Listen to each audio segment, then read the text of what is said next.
The call came at 2:17 p.m. on a Tuesday. I remember because I was staring at my computer screen, mindlessly watching the clock tick by during another endless Zoom meeting. The hospital's number flashed across my phone, and my stomach dropped before I even answered. My name is Vivian, and that call changed everything. Mrs. Swanson?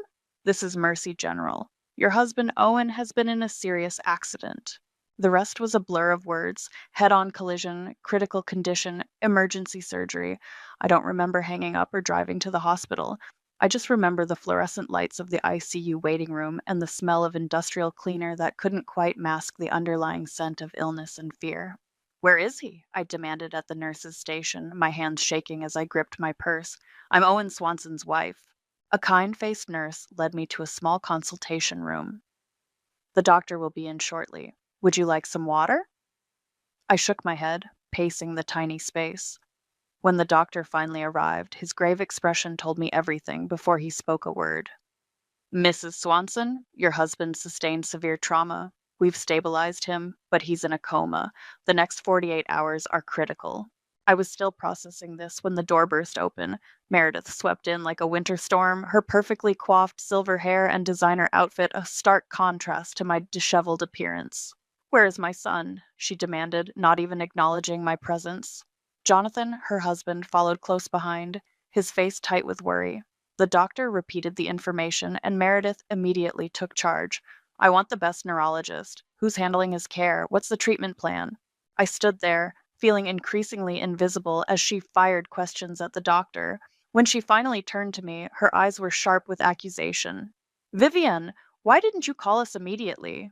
I I just found out myself. I came straight here. Hmm. She turned back to the doctor. We'll need to see him now. The ICU visit was restricted to 2 people at a time. Before I could move, Meredith grabbed Jonathan's arm. We'll go first. Parents should see him immediately. I watched them disappear down the hallway, my throat tight with unshed tears. A nurse touched my arm gently. Would you like to sit down? Hours passed in a haze of medical updates and hushed conversations. When I finally got to see Owen, the sight of him, so still, so unlike himself, nearly broke me. Tubes and wires surrounded him like a technological cocoon. I touched his hand, careful to avoid the IV lines. I'm here, I whispered. I'm right here. That evening, Meredith announced she and Jonathan would be staying at our house. Owen will need round-the-clock care when he comes home. We need to prepare everything. I can handle, I started to say, but she cut me off.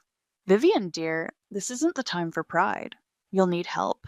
We're family. I was too exhausted to argue. When we got home, Meredith immediately began reorganizing the kitchen, claiming she needed to set up a proper care station. Jonathan started moving furniture in the living room to make space for medical equipment. I retreated to our bedroom, mine and Owen's, only to find Meredith following me. The master bedroom has the best layout for monitoring equipment, she said, running her hand along the dresser. I'll sleep here. You can take the guest room. It'll be more peaceful for you. I stared at her, unable to process what I was hearing. This is my bedroom. Don't be difficult, dear. This is about what's best for Owen. Her smile was gentle, but her eyes were cold. You want what's best for Owen, don't you? I opened my mouth to protest, but the words wouldn't come. I was too drained, too shocked by the day's events to fight. I grabbed my pajamas and toiletries, feeling like a stranger in my own home.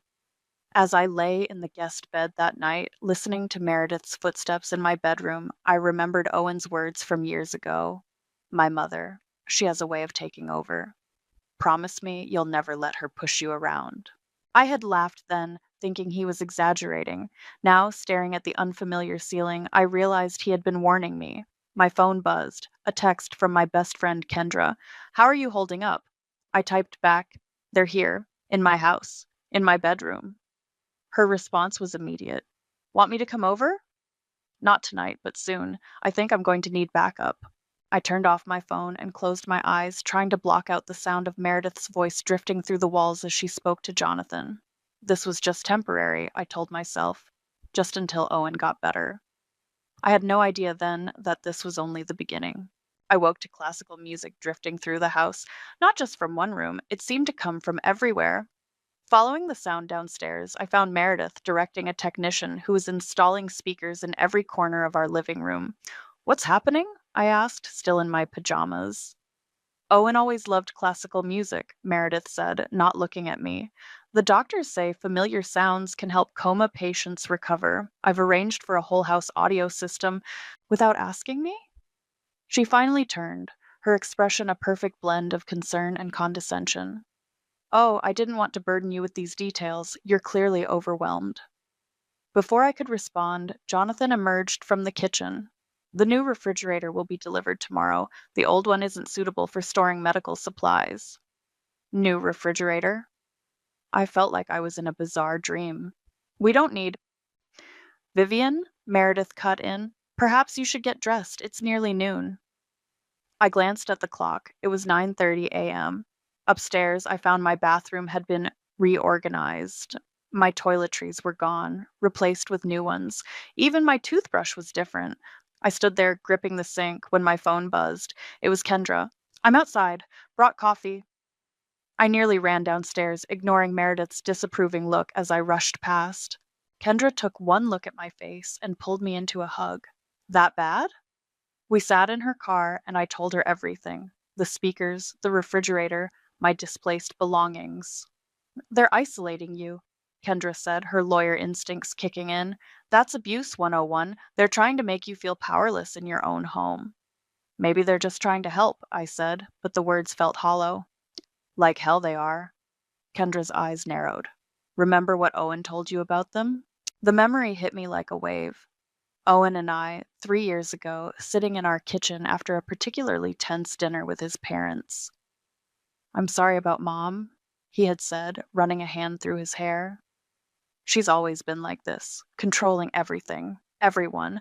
She nearly drove my last girlfriend to a breakdown. Layla? I'd asked. Yeah. Mom loved her at first, then tried to remake her into the perfect daughter-in-law. When Layla resisted, he shook his head. It got ugly. Back in Kendra's car, I took a deep breath. Owen warned me. I just never thought that they'd strike while he's vulnerable. Kendra squeezed my hand. You need to start documenting everything. When I returned inside, the living room furniture had been completely rearranged. Our cozy sectional was gone, replaced by stiff-backed chairs. The photos on the walls, our wedding pictures, vacation memories, had been taken down. Where are our pictures? I asked, trying to keep my voice steady. Too cluttered, Jonathan said from his new command post in Owen's office. We need a calm environment for his recovery. When he comes home, I started, but Jonathan interrupted. It's not easy for everyone to be a caregiver, Vivian. Some people just aren't cut out for it. That afternoon, I discovered they'd converted Owen's home gym into a medical supply room. Our bedroom, my bedroom now, had been stripped of personal items. The walls were bare, the dresser empty, except for medical reference books. I was heading to the kitchen when I overheard Meredith on the phone. Yes, we'll need to update all the emergency contacts. No, not the wife. I'm his mother. I'll be making the decisions. Yes, I understand about medical proxy, but circumstances change. My hands started shaking. I retreated to the guest room, my room now, and called Kendra. They're trying to take control of his medical decisions. I whispered. They can't, Kendra said firmly. You're his wife. You have rights. But what if a knock at my door made me jump? Meredith stood there, holding a stack of papers. Vivian, dear, we need to discuss Owen's care plan. I've made some decisions. I stared at her, remembering Owen's words. Don't let her push you around. Actually, I said, standing straighter, I think we should discuss this at the hospital, with Owen's doctors present. Something flickered in Meredith's eyes, surprise, maybe anger, but her smile never wavered. Of course, dear, whatever you think is best. She turned to leave, then paused. Oh, and I've arranged for some of your things to be moved to storage. We'll need the space for medical equipment. As her footsteps faded, I texted Kendra. They're not just pushing me out of my room, they're trying to erase me completely. Her response was immediate. Don't let them. This is your house, your life, your husband. Fight back. Looking around at the increasingly unfamiliar space that was once my home, I realized she was right. It was time to fight back. I just had to figure out how. I came home from the hospital one evening to find my suitcases packed and lined up in the hallway. Not just one bag, all of my suitcases, filled with my clothes, shoes, even my jewelry box. Meredith appeared from the kitchen, wiping her hands on a dish towel. Oh, good, you're back. I've arranged a lovely suite at the Marriott. You need rest, dear, real rest. I stared at the suitcases, then at her. I'm not going anywhere. Don't be difficult. Her voice took on that sickly sweet tone I'd grown to hate. Jonathan and I have everything under control here. The new nurse is arriving tomorrow. New nurse? My head snapped up. What new nurse? Stephanie. She comes highly recommended. Meredith smiled. I've already cleared it with the hospital. I pulled out my phone, dialing Owen's doctor. Dr. Roberts, this is Vivian. I understand there's been a change in Owen's nursing care. Meredith's face tightened as I spoke to the doctor. When I hung up, I turned to her. Funny, Dr. Roberts knows nothing about a new nurse. I was going to discuss it with the medical team tomorrow, she said smoothly. Stephanie is private care, more personalized attention. The next day, I met Stephanie. She was younger than I expected, with an awkward manner that set off immediate alarm bells. When she checked Owen's vitals, she fumbled with the equipment. Her answers about her experience were vague. I cornered her in the hallway. Where did you work before this? Oh, various places, she said, not meeting my eyes. Mrs. Meredith can verify everything. I bet she can, I thought. That evening, I started researching Stephanie online. No nursing license came up under her name. No professional profiles. Nothing. Found anything? Kendra asked when I called her. Nothing. It's like she doesn't exist as a nurse. Because she probably isn't one, Kendra said. This is getting dangerous, Viv.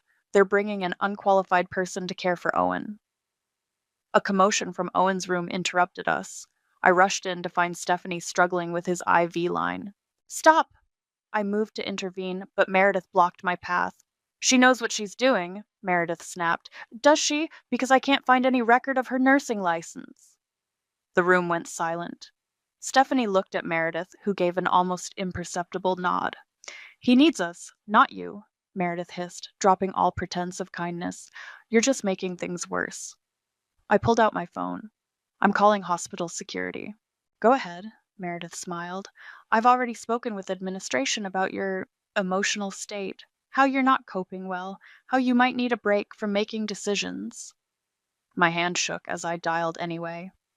Within minutes, hospital security arrived, followed by the charge nurse. Stephanie's credentials were questioned. She couldn't produce a valid license.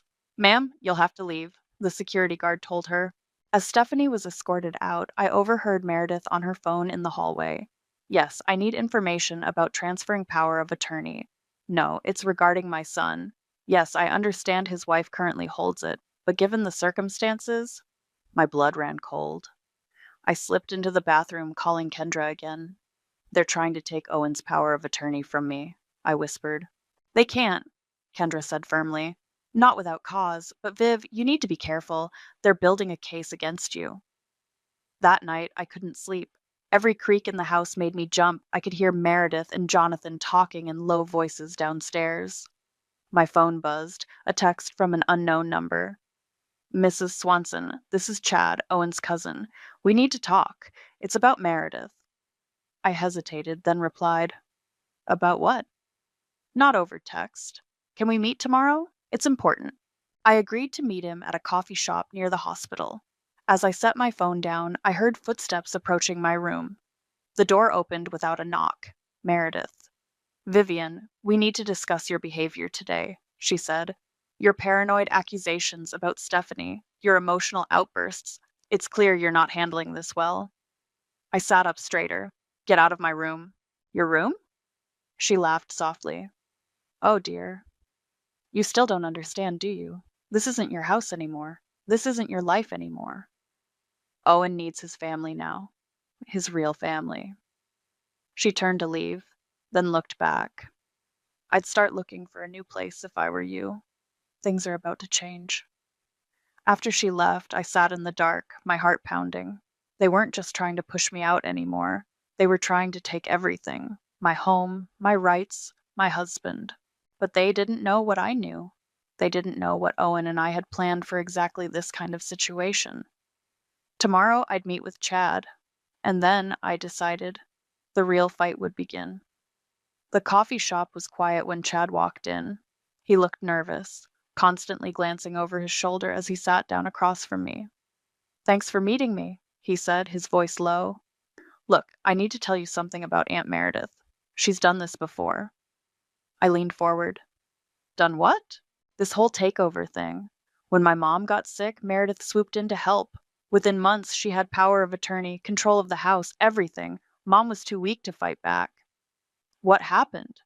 Chad's hands tightened around his coffee cup. "Mom lost everything. The house was sold. The money disappeared. Meredith claimed it went to medical bills, but—" He shook his head. "Now I'm hearing things. About you, about Owen's accounts." Before he could continue, Jonathan's voice boomed through the coffee shop. "Chad, what a surprise!" Chad jumped like he'd been shocked. Jonathan pulled up a chair, his smile not reaching his eyes. "Catching up with Vivian? How nice." His tone suggested it was anything but nice. "I was just leaving," Chad mumbled, standing quickly. As he turned to go, he whispered, "Check the house deed." I watched him hurry out, Jonathan's eyes boring into his back. "Vivian," Jonathan said, turning to me, "I was actually looking for you. We've been talking to a real estate agent. The house isn't suitable for Owen's long-term care. We're thinking of listing it." The world seemed to tilt. "Listing my house?" "Now, don't get emotional. It's what's best for Owen." He pulled out some papers. "The agent can come by tomorrow." I stood up so abruptly my chair scraped loudly against the floor. "I need to go." 20 minutes later, I was in Kendra's office, my hands shaking as I told her everything. "They can't sell the house," she said, pulling out a file. "Don't you remember? Owen made sure of that." The memory hit me like a thunderbolt. 2 years ago, Owen and I sitting in this very office. "My mother will try something eventually," he had said. "I want to make sure you're protected." "The prenup," I whispered, watching Kendra pull out the document. "Not just any prenup," she said, spreading the papers on her desk.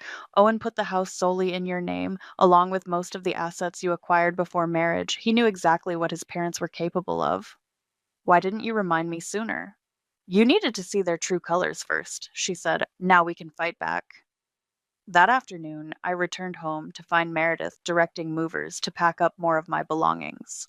"What are you doing?" I demanded. "Just making space, dear. The real estate agent is coming tomorrow to take photos." "No, they're not." My voice was steady, surprising even me. "This is my house, legally, solely in my name." Meredith's smile faltered for just a second. "Don't be ridiculous. Owen put the house in my name 2 years ago. Check the property records." The color drained from her face. "You're lying." "Am I? Call the agent. Have them check. I'll wait." She pulled out her phone, stepping into the other room. I could hear her voice rising, then falling to a harsh whisper. When she returned, her mask had cracked. "You manipulative little—" A knock at the door interrupted her. A locksmith stood on the porch, tools in hand. "Mrs. Swanson?" he asked. "I'm here to change the locks. The homeowner called." Meredith's smile returned. "Yes, that's right, I called you."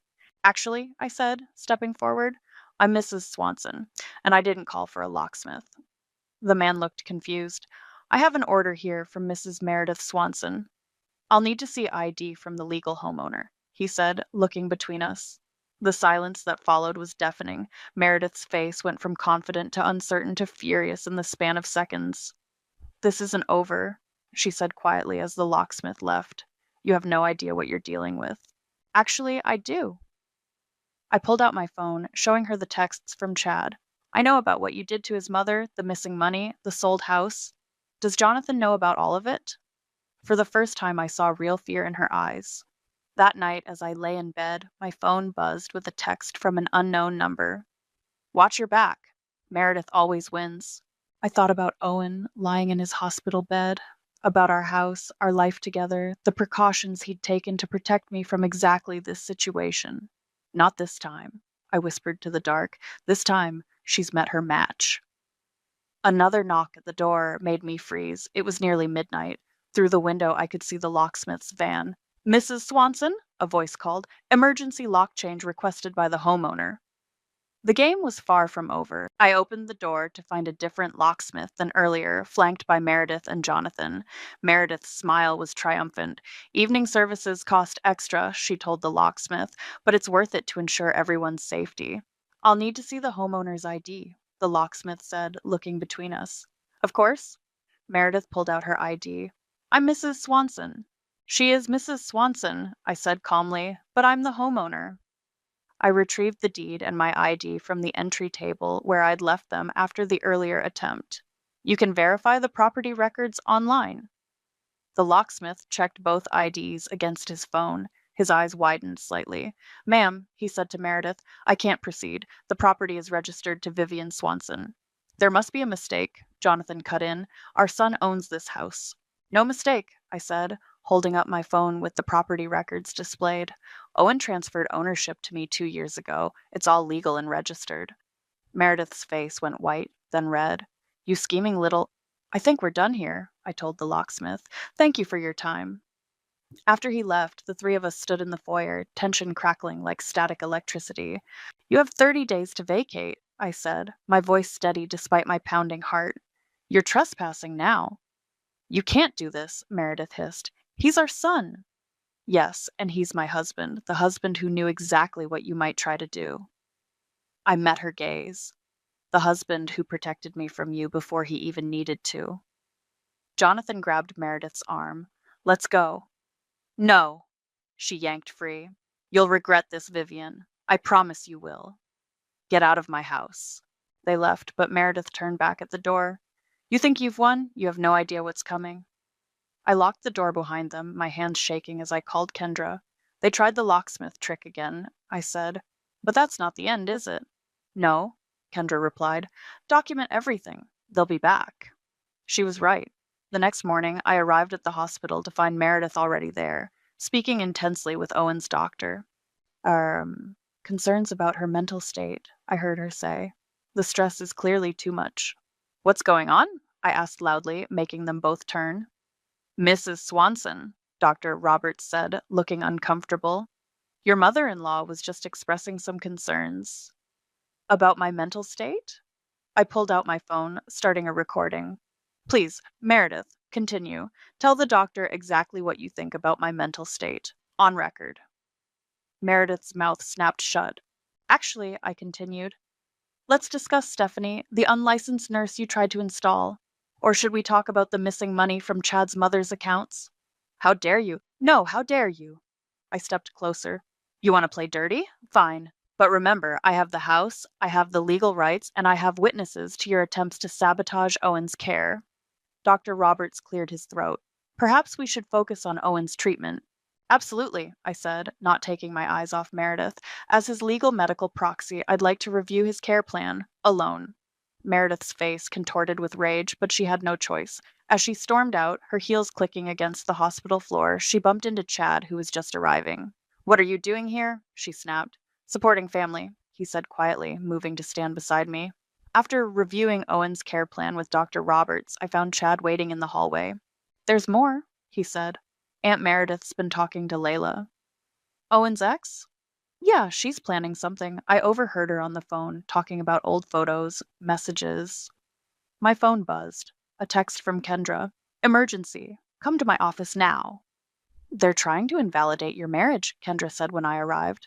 Meredith's filed papers claiming Owen was coerced into the property transfer. She's also hinting at evidence of infidelity. I laughed bitterly. Of course she is. This is serious, Viv. She's playing to win. So am I. I pulled out my phone, showing her the recording from the hospital. And unlike her, I actually have evidence. As I drove home that evening, I noticed a familiar car parked outside my house. Through the window, I could see Meredith talking to someone, a woman with long dark hair. Layla. Game on, I whispered, pulling into the driveway. Game absolutely on. I walked into my house to find Layla sitting in my living room like she belonged there, Meredith serving her tea in my grandmother's china. Vivian? Layla smiled, all perfect teeth and practiced warmth. It's been so long. Not long enough, I replied, setting my bag down. Why are you in my house? Oh, Meredith invited me. We've been catching up. She pulled out her phone. Looking at old photos, actually. Want to see? She held up the screen. There was Owen sitting in a coffee shop, apparently deep in conversation with Layla. The timestamp showed 2 days ago. My heart stopped. That's impossible. Is it? Meredith's voice dripped with false concern. Owen's been meeting Layla for months. Haven't you noticed his long lunches, the late meetings? Owen's been in a coma for weeks, I said through gritted teeth. Try again. Layla's smile faltered slightly. This was before the metadata on digital photos shows exactly when they were taken. I interrupted, reaching for her phone. Shall we check? She snatched it back quickly. That's private. Like the private conversations you've been having with Meredith, planning to fake evidence of an affair? The temperature in the room seemed to drop 10 degrees. Meredith set down her teacup with a sharp clink. You should be careful with accusations, she said softly. They can backfire. Like hiring an unlicensed nurse backfired? I pulled out my own phone. Or should we discuss the interesting financial records Chad found? Layla looked between us, her confidence wavering. Meredith, you said this would be simple. It is simple, Meredith snapped. Vivian is leaving, one way or another. My phone buzzed, a text from Kendra. Got the hospital records you needed, and something else. Call now. Excuse me, I said, heading to the kitchen. Feel free to show yourselves out. You're making a mistake, Meredith called after me. We can make this very ugly. Once in the kitchen, I called Kendra. You're not going to believe this, she said. I found Layla's divorce records. Guess who helped her fake evidence in her last divorce case? Meredith? Bingo. And it backfired spectacularly. The judge saw right through it. Layla lost everything. I smiled, walking back to the living room. Layla, remember your divorce from Marcus? The faked evidence? The judge's ruling? She went pale. How did you? Want to risk another fraud charge because helping Meredith fake an affair with her comatose son would definitely count as fraud. I should go. Layla grabbed her purse, practically running for the door. You stupid girl, Meredith hissed after she left. You have no idea what you're doing. Actually, I do. I showed her my phone screen, a recording app, running. Every word, Meredith, every threat, every scheme. She lunged for my phone, but I stepped back. Careful. Assault would look bad in court. Court? Yes, court, where I'll be filing harassment charges, where Chad will testify about the missing money from his mother's accounts, where the hospital board will hear about Stephanie. The mask finally cracked completely. Meredith's face contorted with pure hatred. He was supposed to be mine, she snarled. My son, my house, my life to control. You're nothing. Just another Lila, another obstacle. No, I said quietly. I'm the woman Owen chose to protect from you, the woman he gave everything to because he knew exactly who you are. My phone buzzed again. A message from the hospital. Mr. Swanson showing signs of increased brain activity. Meredith saw the message over my shoulder. Her eyes widened. When he wakes up, I continued, who do you think he'll believe, the wife he protected or the mother he warned me about? She grabbed her purse, hands shaking. This isn't over. Yes, it is. You have 29 days to move out. After that, I'm changing the locks. Legally. After she stormed out, I called Chad. It worked, I told him. Layla cracked exactly like you said she would. Aunt Meredith's predictable, he replied. She always uses the same plays. But Vivian, be careful. She's never lost before. She'll be desperate. Let her be desperate. I have the truth on my side. That night, as I reclaimed my bedroom for the first time in weeks, I found something tucked under my pillow, a photo of Owen and me on our wedding day, torn in half. My phone buzzed with a text from an unknown number. You think you've won? I'm just getting started. Hope you're ready for war. I took a picture of the torn photo and sent it to Kendra with the message, evidence of harassment and threats. Keep a file. Then I lay down in my own bed, in my own room, in my own house, and finally let myself smile. Meredith wanted war? Fine. But she didn't know that I'd been preparing for this battle long before it began. The hospital called at 3 a.m. Owen's brain activity had spiked. By the time I arrived, Meredith was already there, trying to block my way into his room. Family only right now, she said. I held up my phone, showing her the recording app. Want to explain to the doctors why you're preventing his wife from seeing him? She stepped aside, Her face twisted with rage. Inside, Owen's monitors were beeping steadily. His fingers twitched, the first movement I'd seen in weeks. I took his hand, and for a moment I swore he squeezed back. I have something for you, I whispered, pulling out my phone. I pressed play on the audio file Kendra had helped me prepare. The recording of Meredith and Stephanie played clearly. Just keep her away from him. Yes, I know you're not really a nurse. The money will be worth it. What are you doing? Meredith lunged forward, but Chad appeared in the doorway, blocking her path. Let her finish, Aunt Meredith, he said firmly. The recording continued. Meredith discussing the fake affair evidence with Layla, threatening me, admitting to her schemes. Owen's heart rate monitor began beeping faster. Turn that off, Meredith shrieked. Mrs. Swanson? Dr. Roberts appeared behind Chad. Is everything all right? Actually, doctor, I said calmly, I have some concerns about patient safety I need to discuss with you and the hospital board. The next few hours were a whirlwind. The hospital board convened an emergency meeting. I played the recordings, showed the evidence. Chad testified about his mother's missing money. The unlicensed nurse scandal broke everything wide open.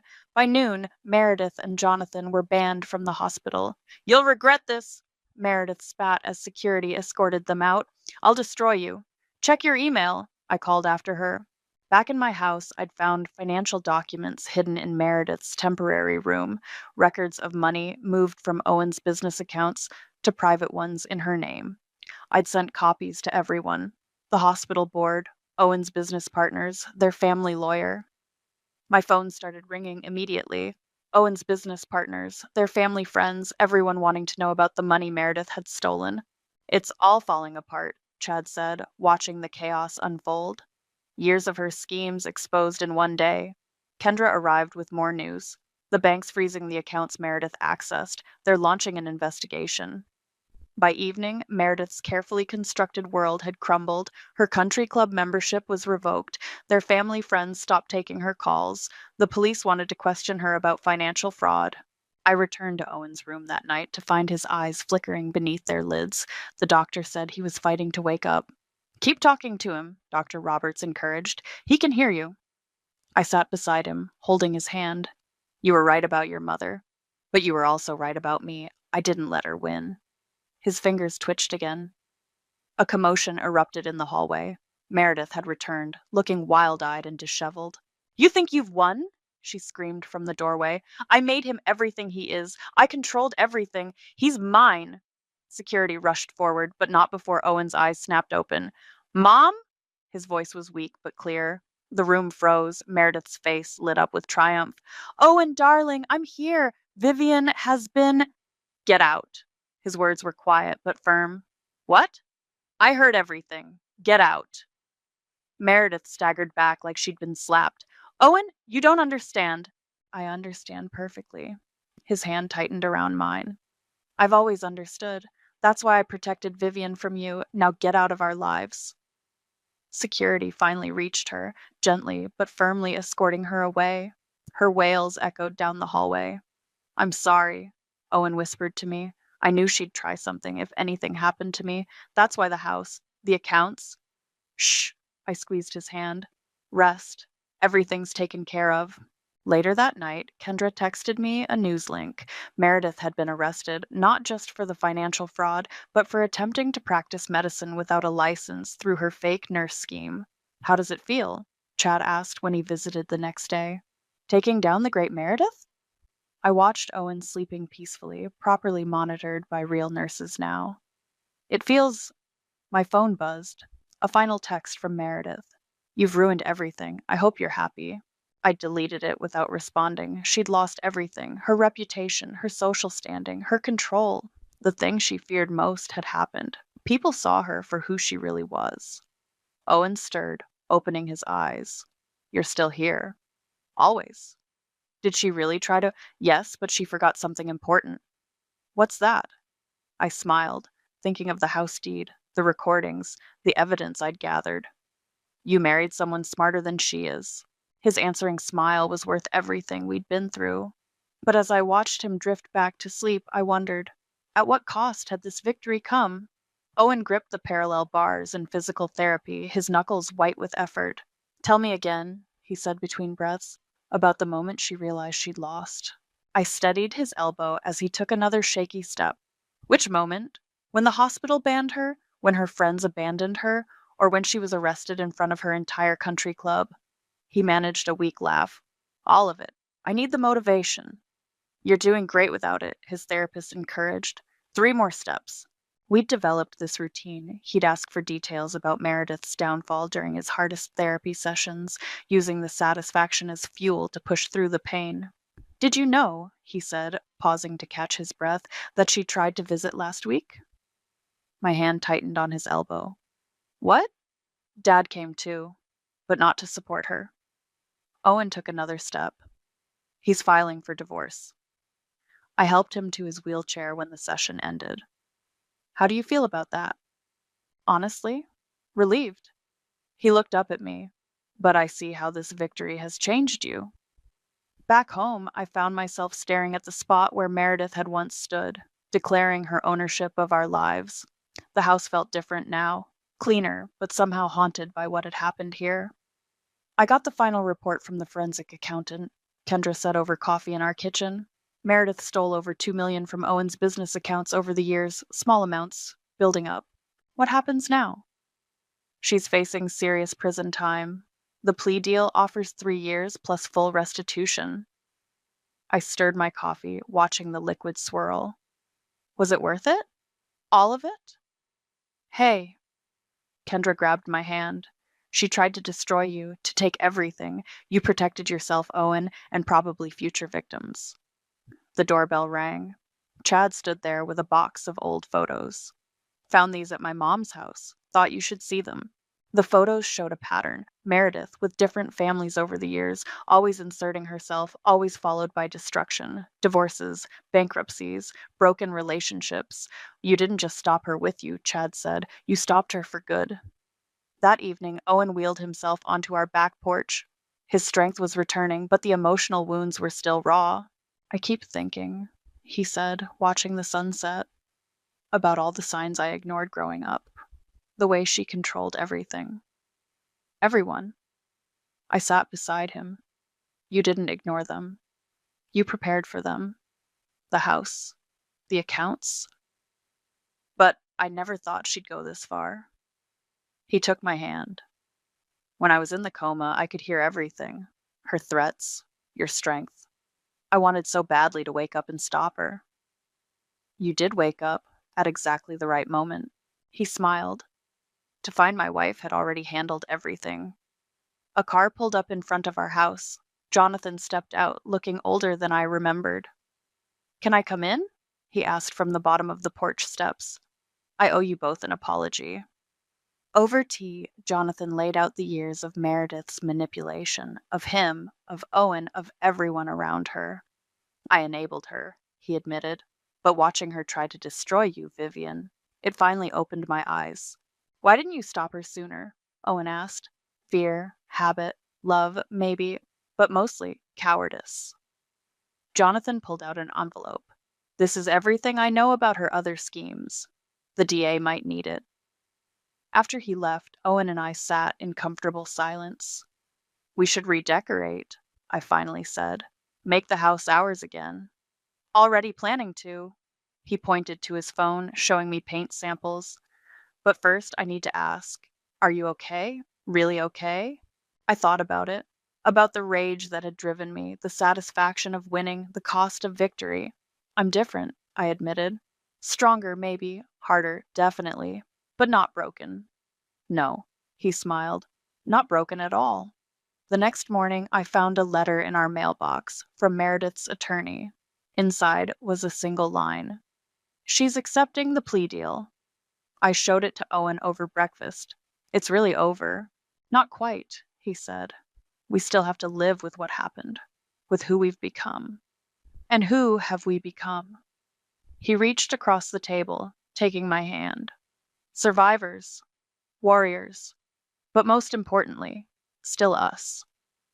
I thought about Meredith, about power and revenge and justice, about the fine line between protecting yourself and losing yourself.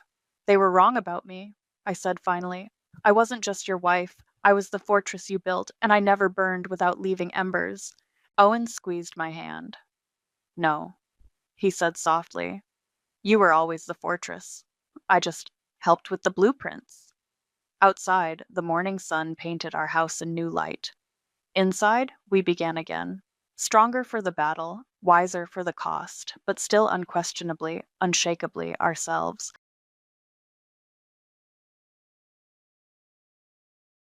Being an identical twin is like living with a mirror that has its own agenda. For 28 years, I shared everything with my sister Madeline. Same face, same voice, same silver blonde hair that our grandmother always said marked us as true Blackwoods. But we couldn't have been more different on the inside. I'm Emma Blackwood, the twin who chose a quiet life running a small art gallery in Boston. Madeline became a high-powered investment banker in New York, collecting designer labels and wealthy boyfriends like trophies. Our parents were prouder of her, naturally. Who wouldn't prefer a daughter who made millions over one who spent her days hanging paintings? But our grandmother, Catherine, was different.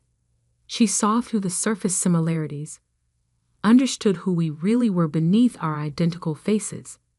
While our parents fawned over Madeline's banking success, Grandma quietly supported my passion for art, helping me open my gallery when no one else would. You have a gift, Emma, she'd tell me during our Sunday afternoon teas in her Victorian mansion. You see beauty where others see only dollar signs. Those afternoons were sacred. Madeline never came. She was always too busy with work. But that was fine with me. It meant I had Grandma Catherine all to myself. Then came the call that changed everything. I was in my gallery, hanging a new collection, when my phone buzzed. My mother's voice was tight with barely controlled grief. Emma, it's Grandma Catherine. There was an accident. The world tilted sideways. I gripped the edge of my desk, knocking over a cup of coffee. The dark liquid spread across the pristine white surface like spilled ink. What happened? A car crash. She didn't make it. I don't remember much about the next few hours. Somehow, I made it to my apartment, packed a bag, canceled appointments. My assistant Jennifer promised to handle everything at the gallery. The drive to my grandmother's estate in the Berkshires was a blur of tears and memories. Every mile marker reminded me of another Sunday tea, another quiet conversation, another moment when Grandma Catherine had been the only person who truly saw me. I arrived to find the sprawling Victorian mansion already full of relatives. Cousins I barely knew lounged in the parlor. Aunts whispered in corners. Uncles argued about property values. My parents stood in the foyer, greeting people with practiced sadness. But Madeline was nowhere to be seen. She's flying in from Dubai, my mother explained, smoothing her already perfect hair. Some important client meeting she couldn't reschedule. Of course, even our grandmother's death wouldn't disrupt Madeline's precious career. The next few days passed in a haze of funeral arrangements and family politics. I retreated to my grandmother's library whenever I could, surrounding myself with her beloved books and the faint scent of her rose perfume that still lingered in the air. That's where I was when Madeline finally arrived, 3 days after the accident. "Oh good, you're here," she said, dropping her Hermes bag on an antique table. "Have they read the will yet?" No hello, no tears. Not even a pretense of grief. "She's barely cold," I said, my voice tight with anger. Madeline rolled her eyes. "Don't be dramatic, Emma. We all knew this was coming." Grandma was old. She was 68. Details. She waved her hand dismissively. "The point is, there's $40 million at stake. Plus the house, the art collection. We need to be practical." I stared at my twin, trying to find some trace of the sister I'd grown up with. We still had the same face, but looking at her was like seeing my features arranged into a stranger's expression. "The reading is tomorrow," I said finally. "Mr. Harrison, Grandma's lawyer, is handling everything." "Perfect." Madeline smiled, but it didn't reach her eyes. "Get some rest, sis. Tomorrow's going to be interesting." Something in her tone made me uneasy, but I pushed the feeling aside. I was too exhausted, too grief-stricken to analyze my sister's cryptic comments.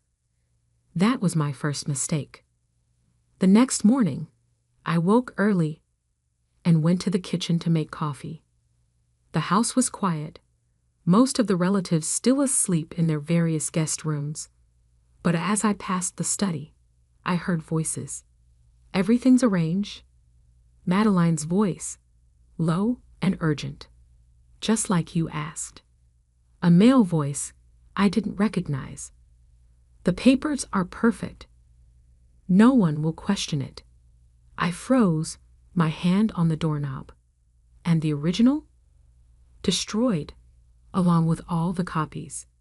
As far as anyone knows, this is the only version." "Good." Madeline again, satisfied. "You should go. The reading's in 3 hours." I quickly stepped back as the door opened. A man in a cheap suit hurried past without seeing me, clutching a briefcase. Madeline emerged a moment later, startling when she saw me. "Emma, you're up early." "Couldn't sleep," I said carefully. "Who was that?" "Oh, just someone from the bank." She adjusted her silk blouse.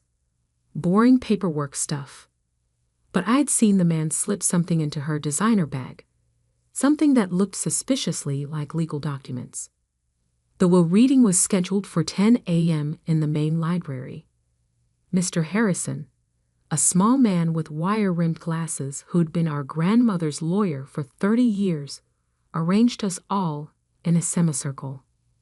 My parents sat together on the antique sofa. Various aunts and uncles claimed the matching armchairs. Cousins perched on ottomans or leaned against bookshelves. Madeline took a seat directly across from Mr. Harrison, her expression carefully neutral. I chose to stand by the window, next to the painting of roses that Grandma Catherine had always loved. Something felt wrong. The conversation I'd overheard, Madeline's strange behavior. "Before we begin," Mr. Harrison said, adjusting his glasses, "I want to express my personal condolences. Catherine was more than just a client to me. She was a dear friend." Madeline shifted impatiently. Yes, very sad. Shall we proceed?" Mr. Harrison blinked, taken aback by her tone. "Of course." "Well, the terms are quite straightforward. Catherine was very specific about her wishes." He opened his briefcase, but Madeline interrupted.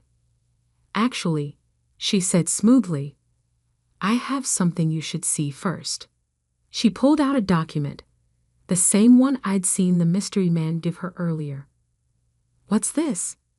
Mr. Harrison frowned, taking the papers. "Grandma's real will," Madeline announced. "Dated just 2 weeks ago. She gave it to me for safekeeping." The room erupted in whispers. I felt my heart start to pound. "This can't be right," Mr. Harrison muttered, scanning the document. "I drew up Catherine's will myself. She never mentioned." "Obviously she changed her mind," Madeline said. "As you can see, everything's perfectly legal.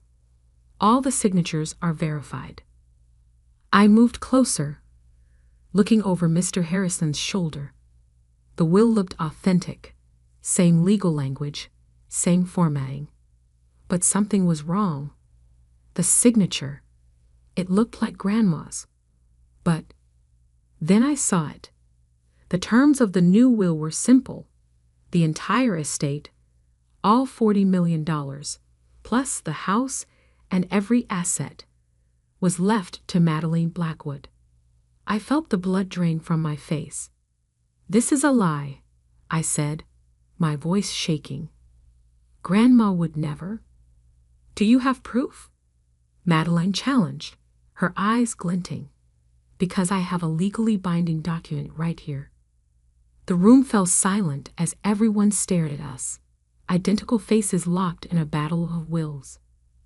Mr. Harrison, I turned to the lawyer desperately. You know this isn't right. You knew Grandma better than anyone. I'm sorry, Emma, he said slowly. But if this will is authenticated, my hands are tied. Madeline's smile was triumphant. Well then, I believe that settles everything. As the sole heir, I'll need everyone to vacate the premises by tomorrow morning. You can't do this, I whispered. She stood, gathering her things with practiced elegance. I already have, dear sister, and you can't prove otherwise. As the family filed out in shocked silence, I remained rooted to the spot, staring at the painting of roses. Grandma Catherine had taught me to paint those roses herself, spending countless patient hours helping me get the shadows just right. Now my twin sister had stolen everything, our grandmother's legacy, my inheritance, even my identity. Because that signature on the will, it wasn't Grandma's at all. It was mine. Being identical twins meant sharing DNA, fingerprints, and virtually indistinguishable signatures. My entire life, I'd been careful about signing documents precisely because I knew Madeline could mimic my handwriting perfectly. But I never imagined she would use my signature to forge our grandmother's will. The day after the reading, I watched from my old bedroom window as moving trucks arrived. Madeline wasted no time claiming her prize, directing workers to pack up our grandmother's antiques and artwork. Miss Blackwood? A quiet voice interrupted my thoughts. I turned to find Ains, our grandmother's housekeeper of 20 years, standing in the doorway. Her eyes were red from crying. I'm sorry, Ains. I know Madeline's asked everyone to leave. That's just it. Ains wrung her hands nervously. There's something you need to see. She led me down to the kitchen, checking twice to ensure we weren't followed. From beneath her apron, she pulled out a small leather-bound notebook. Your grandmother's diary, she whispered. She asked me to keep it safe. Said it was important you find it if anything happened to her. My hands trembled as I took the notebook. Why didn't you give this to Mr. Harrison? Because Ms. Madeline was watching him like a hawk. But that's not all. Ains glanced around again before continuing. The accident, it wasn't random. My blood ran cold. What do you mean? The day before, your grandmother was upset. She discovered something about Ms. Madeline, something to do with her banking work.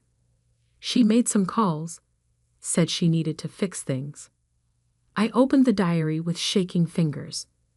The last entry was dated the day before the crash. Called Marcus about M's activities at Sterling Bank.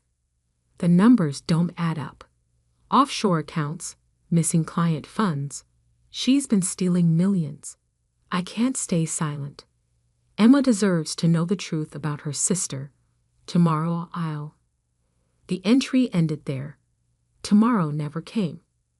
There's more, Agnes said. The morning of the accident, I overheard Ms. Madeline on the phone in the garden. She said something about taking care of it today and making it look accidental. The diary slipped from my fingers. Are you saying? I'm saying be careful, Miss Emma. Your sister, she's not who you think she is. A sharp voice cut through our conversation. Agnes, why aren't these boxes packed yet?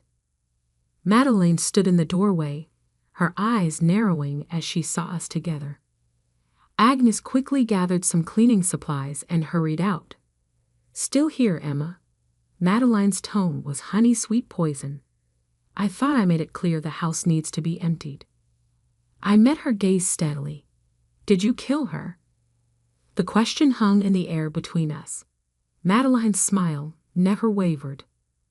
What an awful thing to suggest, she said softly. Grief makes people say such terrible things. She knew about Sterling Bank. I pressed. About the missing money. Something flickered in Madeline's eyes. Surprise? Fear? But it was gone instantly. I don't know what you think you know, she said. But I suggest you leave. Now, before you say something you'll regret. Or what? You'll arrange another accident?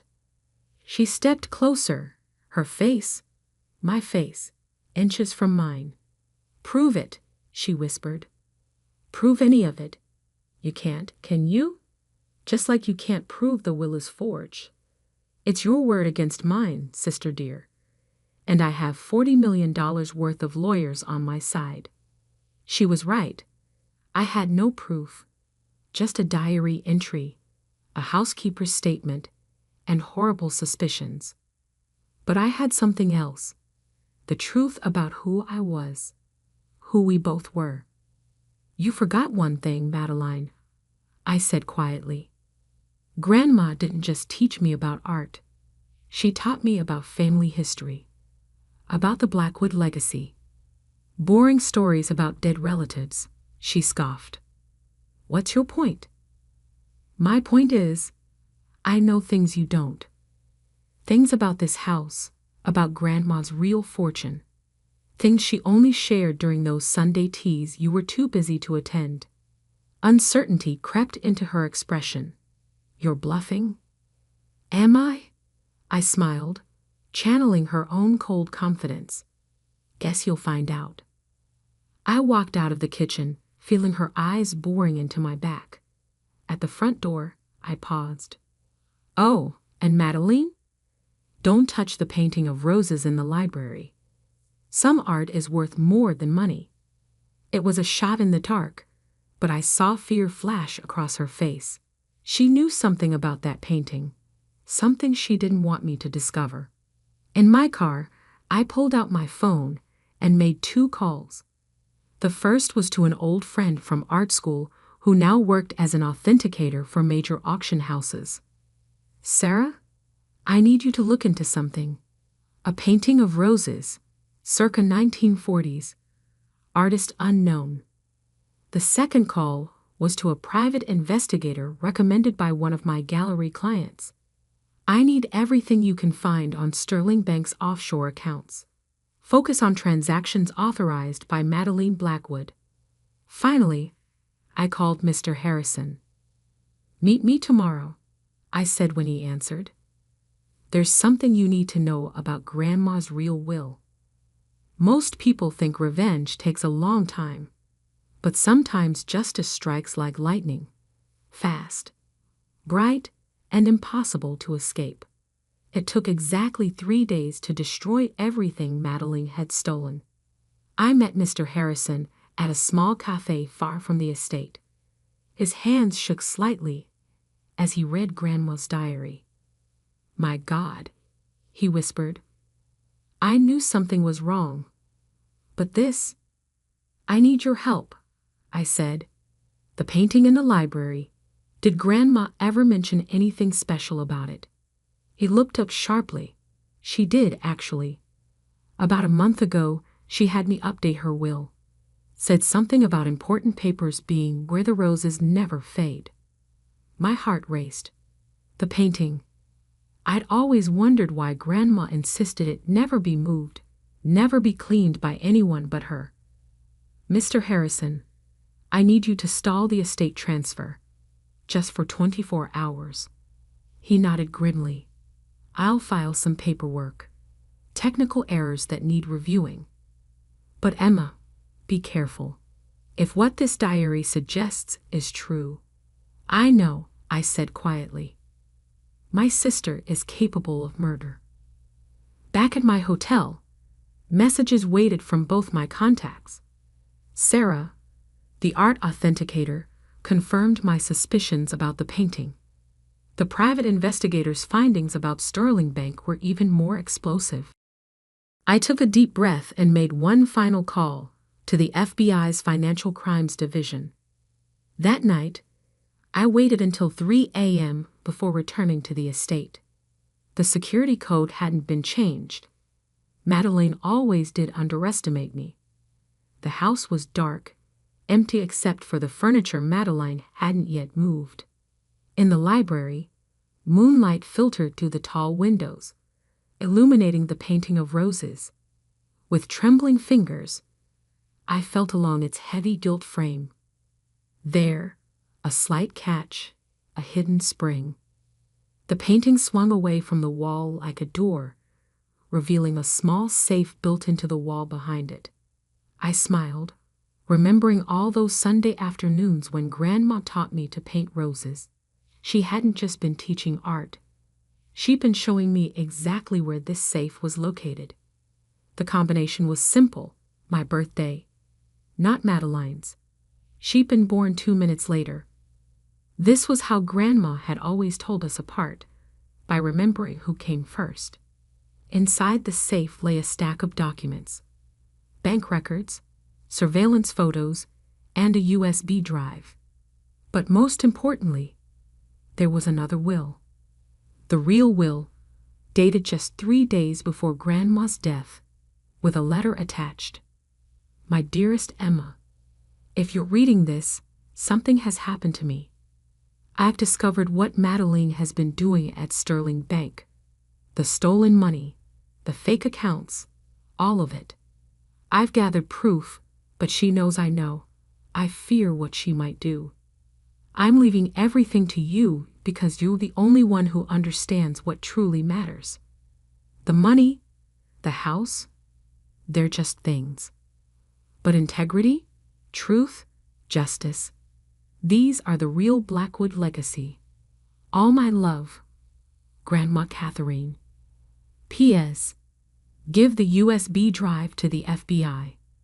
They'll know what to do. At that moment, lights flooded the library. Madeline stood in the doorway, her face twisted with rage. "How did you know?" she demanded. "Because I paid attention," I said calmly, despite my pounding heart.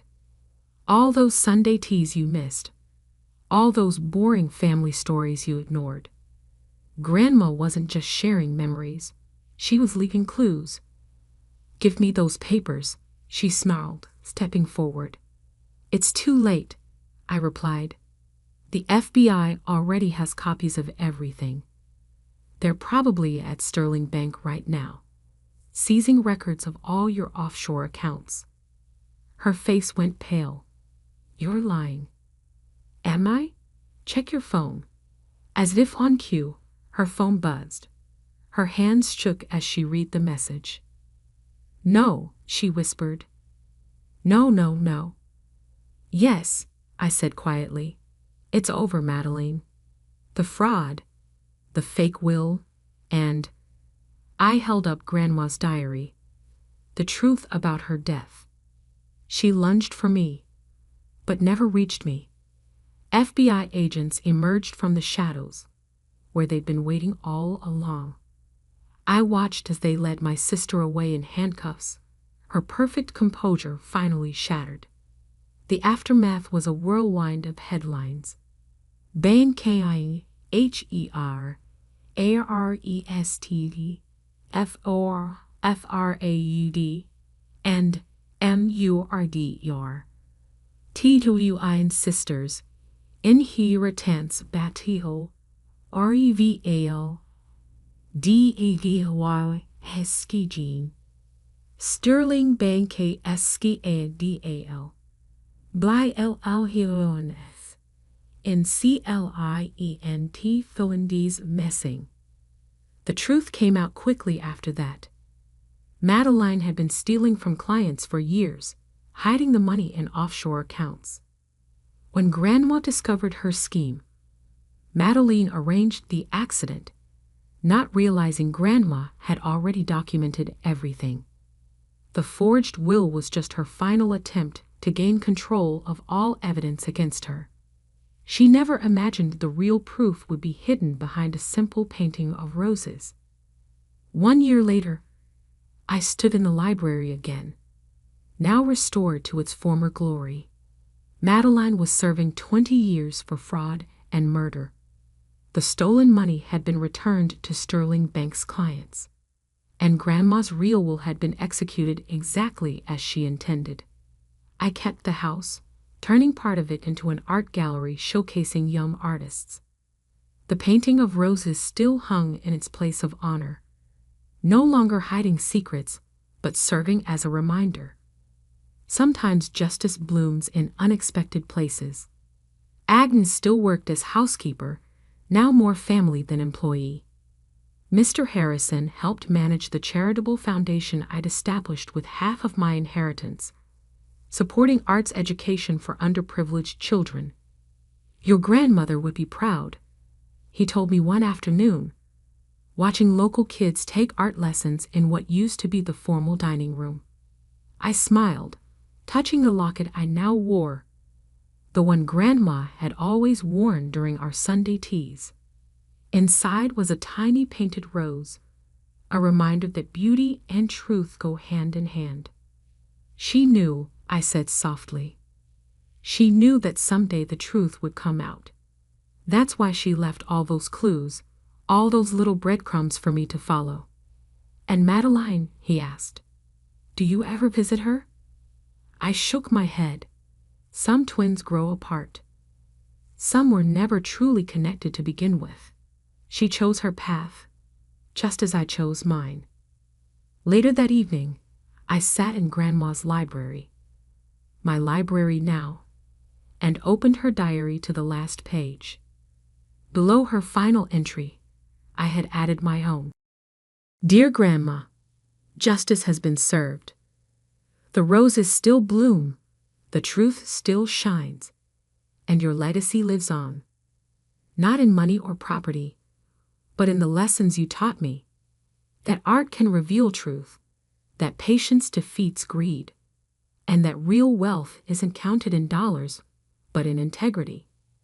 Thank you for showing me the way. Love always, Emma.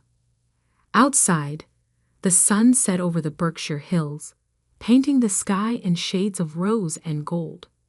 Sometimes karma doesn't just strike. It blooms, slowly and surely, like flowers in an eternal garden.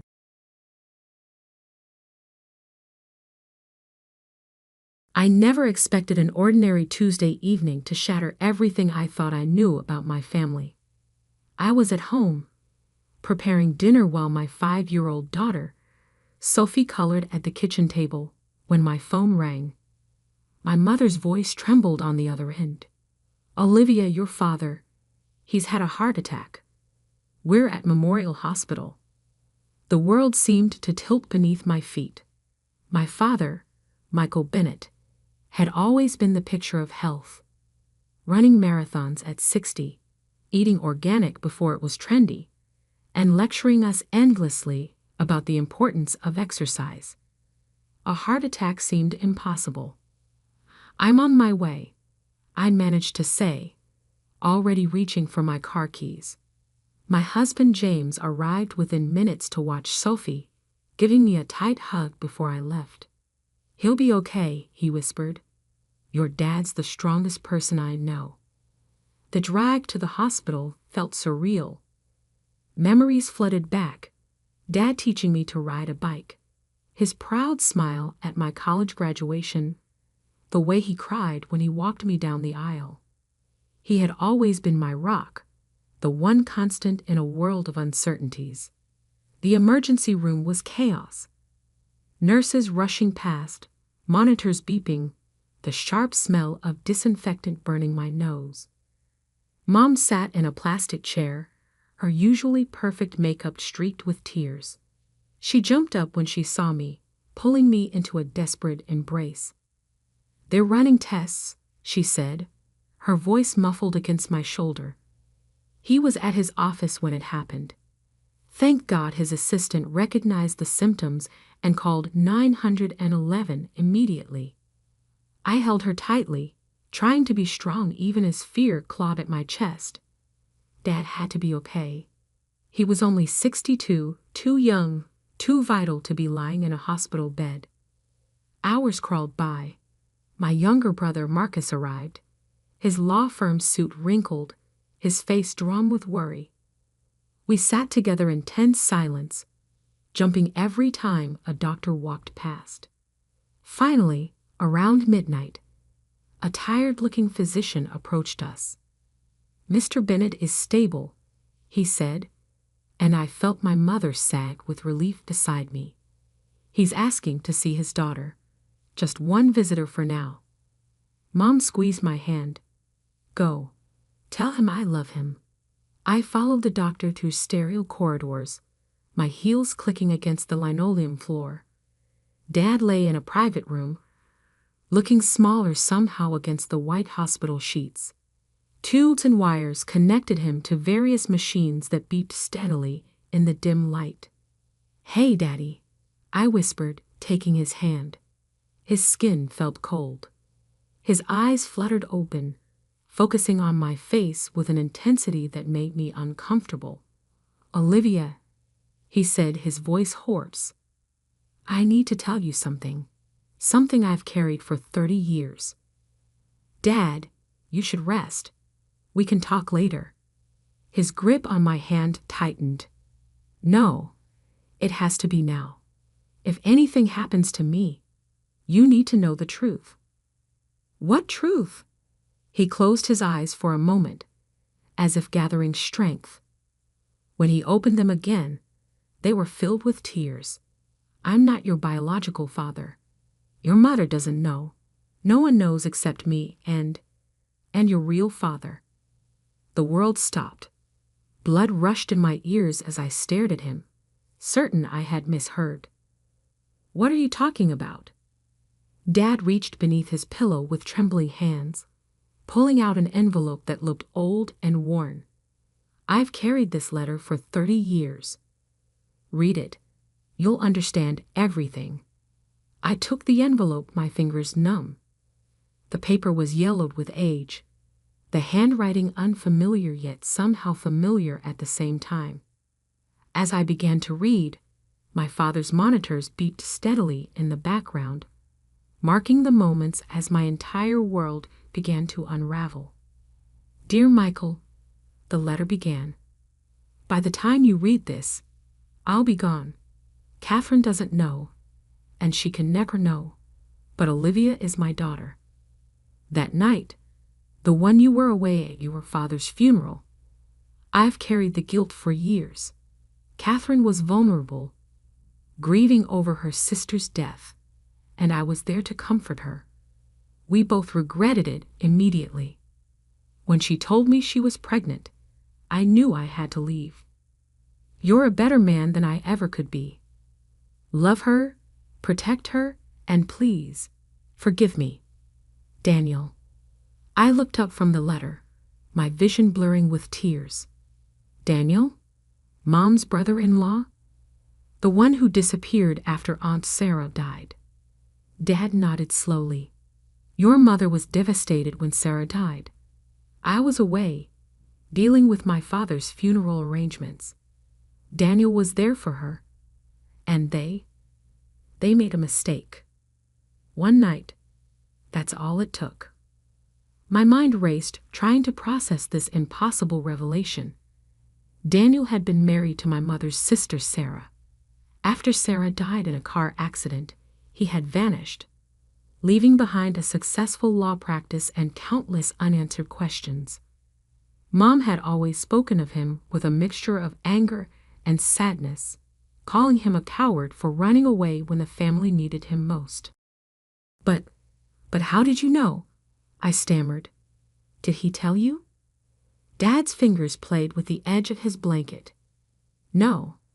The letter arrived 9 months after that night, just a week after you were born. I found it in our mailbox. No return address.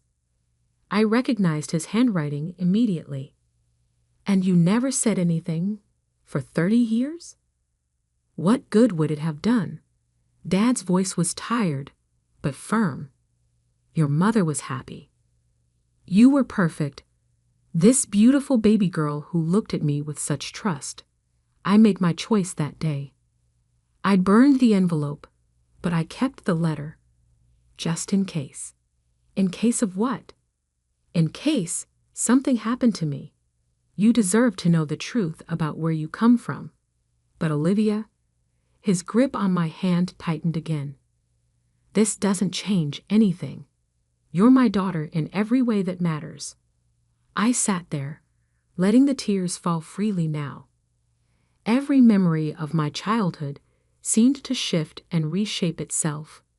Dad teaching me to ride a bike, his patience as I struggled with math homework, the way he beamed with pride at every school play and piano recital. Had he looked at me differently, knowing I wasn't his? Had he searched my face for traces of another man? Does Marcus know? I asked suddenly, thinking of my younger brother. Dad shook his head. No one knows except me, and now you. A nurse appeared in the doorway. I'm sorry, but Mr. Bennett needs to rest now. I stood up, my legs shaking.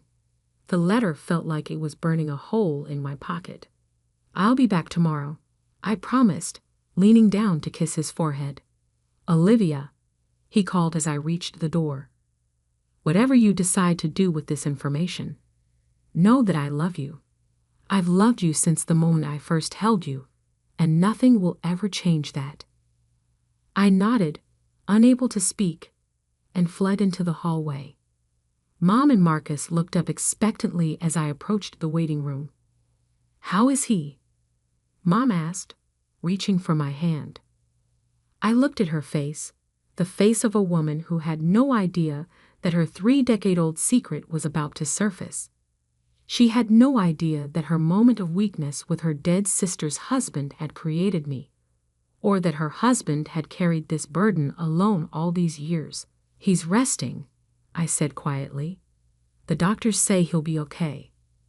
But nothing would ever be okay again. As I drove home that night, the letter safely hidden in my purse, I knew that this was just the beginning. The truth had been set free, and its ripples would touch every corner of our lives. When I finally crawled into bed beside my sleeping husband, I couldn't stop thinking about choices. The choice Daniel made to run away, the choice my father made to love another man's child, and now the choice facing me. What to do with a truth that could destroy my family? Sleep eluded me as questions tumbled through my mind. Was Daniel still alive? Did he ever think about the daughter he abandoned? And most importantly, should I tell my mother the truth about what happened that night 30 years ago? Or should I protect her the way my father had chosen to do? The morning would bring more questions, more decisions. But for now, I lay in the dark, my world forever changed by a heart attack and a 30-year-old letter that had finally found its way into the light. The next morning, I sat at my kitchen table staring at old family photos spread across the surface. My daughter Sophie had just left for school, and James was at work, leaving me alone with my thoughts and a stack of memories that suddenly felt like lies. I picked up a photo from my 5th birthday party. There I was, grinning with chocolate cake smeared across my face, while Dad— No, Michael, I corrected myself, though it felt wrong— looked at me with pure adoration. How many times had he searched my features for signs of Daniel? How many times had he wondered if today would be the day someone noticed I didn't quite look like him? My hands shook as I pulled out the letter again, studying the handwriting more carefully.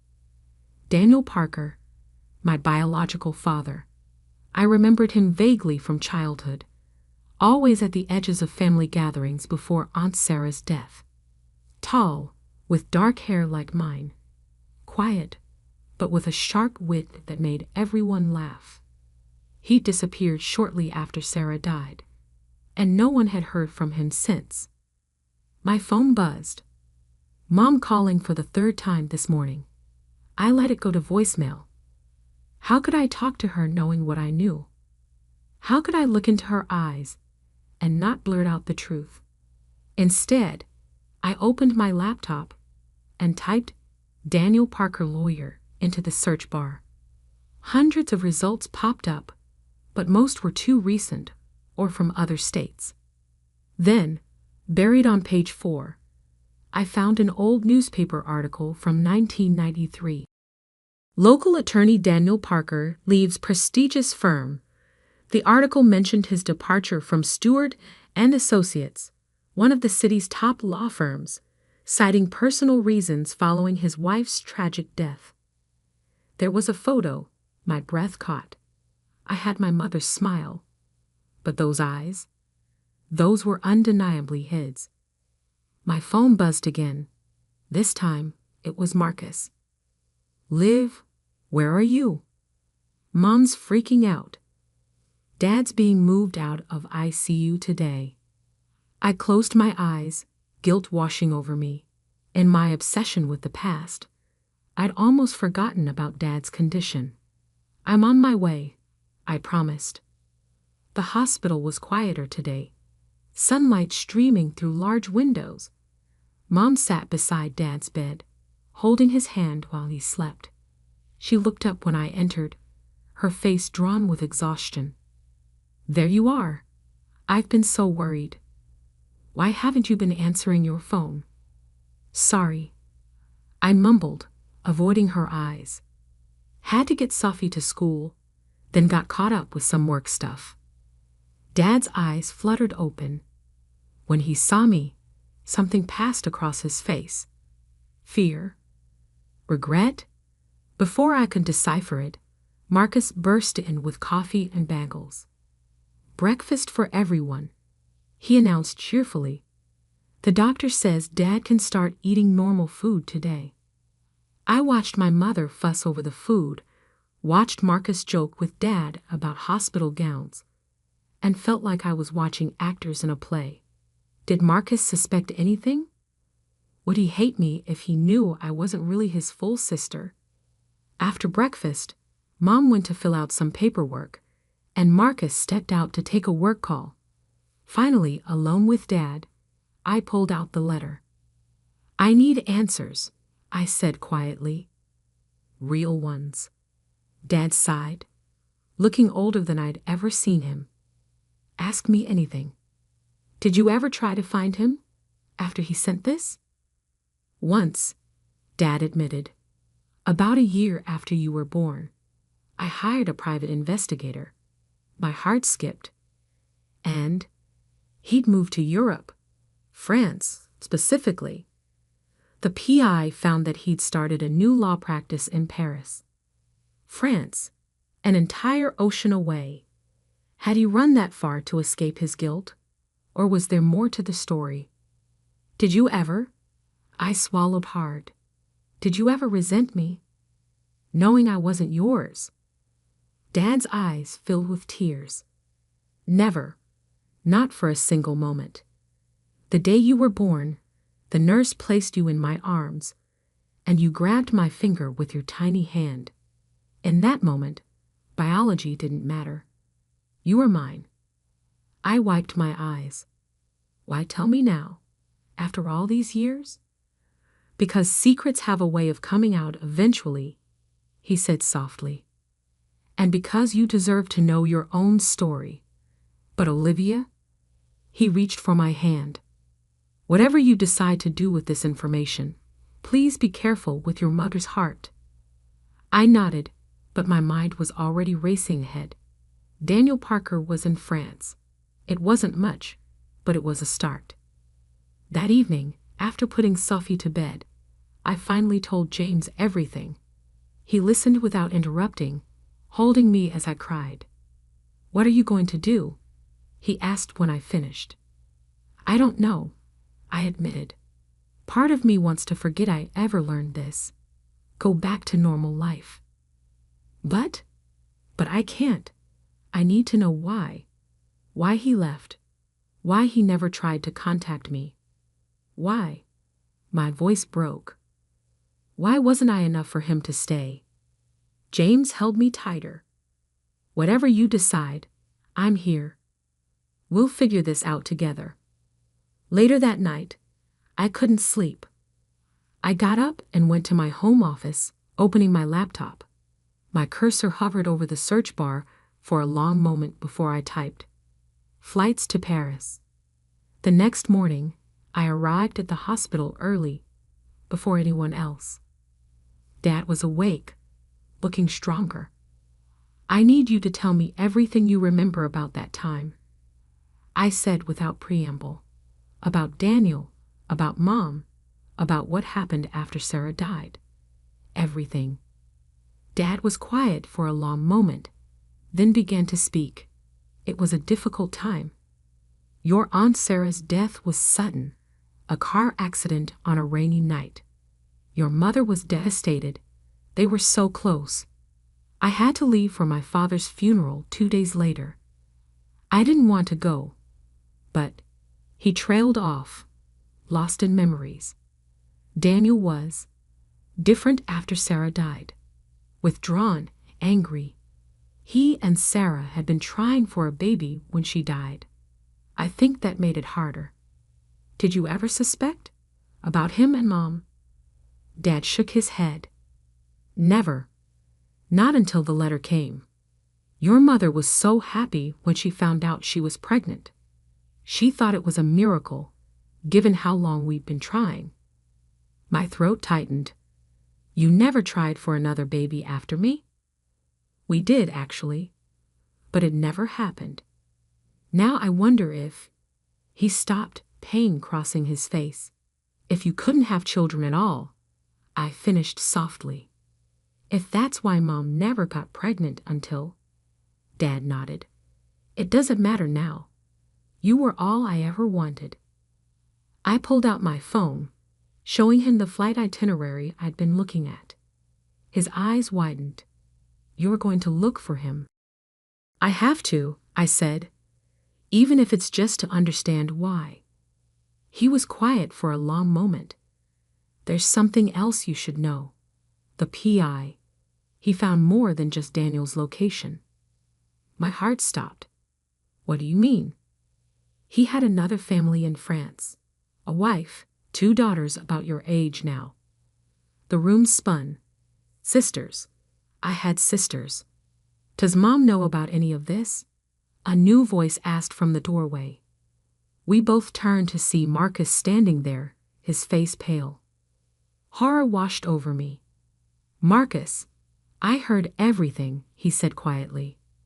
"How long have you known?" "Just since last night," I whispered. "I was going to tell you. He walked into the room, closing the door behind him. "My whole life, I wondered why we looked so different. Everyone always said I was Dad's clone. While you..." He shook his head. "It makes sense now." "Marcus, please." "Does it matter?" Dad interrupted. "Does it change anything about who we are as a family?" Marcus looked at him for a long moment, then at me. "No," he said finally. "It doesn't change who you are to me, Liv. You're my sister. Period." Relief flooded through me as he pulled me into a hug. Over his shoulder, I saw Dad smiling, tears in his eyes. "So," Marcus said as we pulled apart, "when are we going to Paris?" I blinked. "We? You didn't think I'd let you do this alone, did you? Besides," he grinned, "I've always wanted to see the Eiffel Tower." Looking at them both, my father who chose me, and my brother who didn't care about DNA, I felt stronger. Whatever we found in France, whatever truths were still hidden, we would face them together. But first, we had to deal with Mom. And that conversation would change everything. Telling my mother the truth was the hardest thing I'd ever done. We chose to do it at home, after Dad was discharged from the hospital. Marcus and I had spent days planning how to break the news gently. But when the moment came, all our careful preparations dissolved into tears and trembling hands. Mom sat on her favorite armchair, Dad beside her on the couch, while Marcus and I perched nervously on the ottoman. The letter felt heavy in my pocket, like a time bomb waiting to explode. "Catherine," Dad began, his voice steady despite his pallor. "There's something we need to tell you. Something I should have told you 30 years ago." Mom's face changed instantly. That sixth sense that mothers have telling her something was terribly wrong. "Michael? What is it?" I pulled out the letter with shaking hands. "Mom, this came for Dad, right after I was born." She took it, confusion evident on her face as she unfolded the paper. I watched her eyes move across the words, saw the exact moment understanding hit her. All the color drained from her face. "No," she whispered. "No, this isn't. This can't be." "Mom," I said softly, reaching for her hand. She yanked it away. "This is a lie," she said, her voice rising.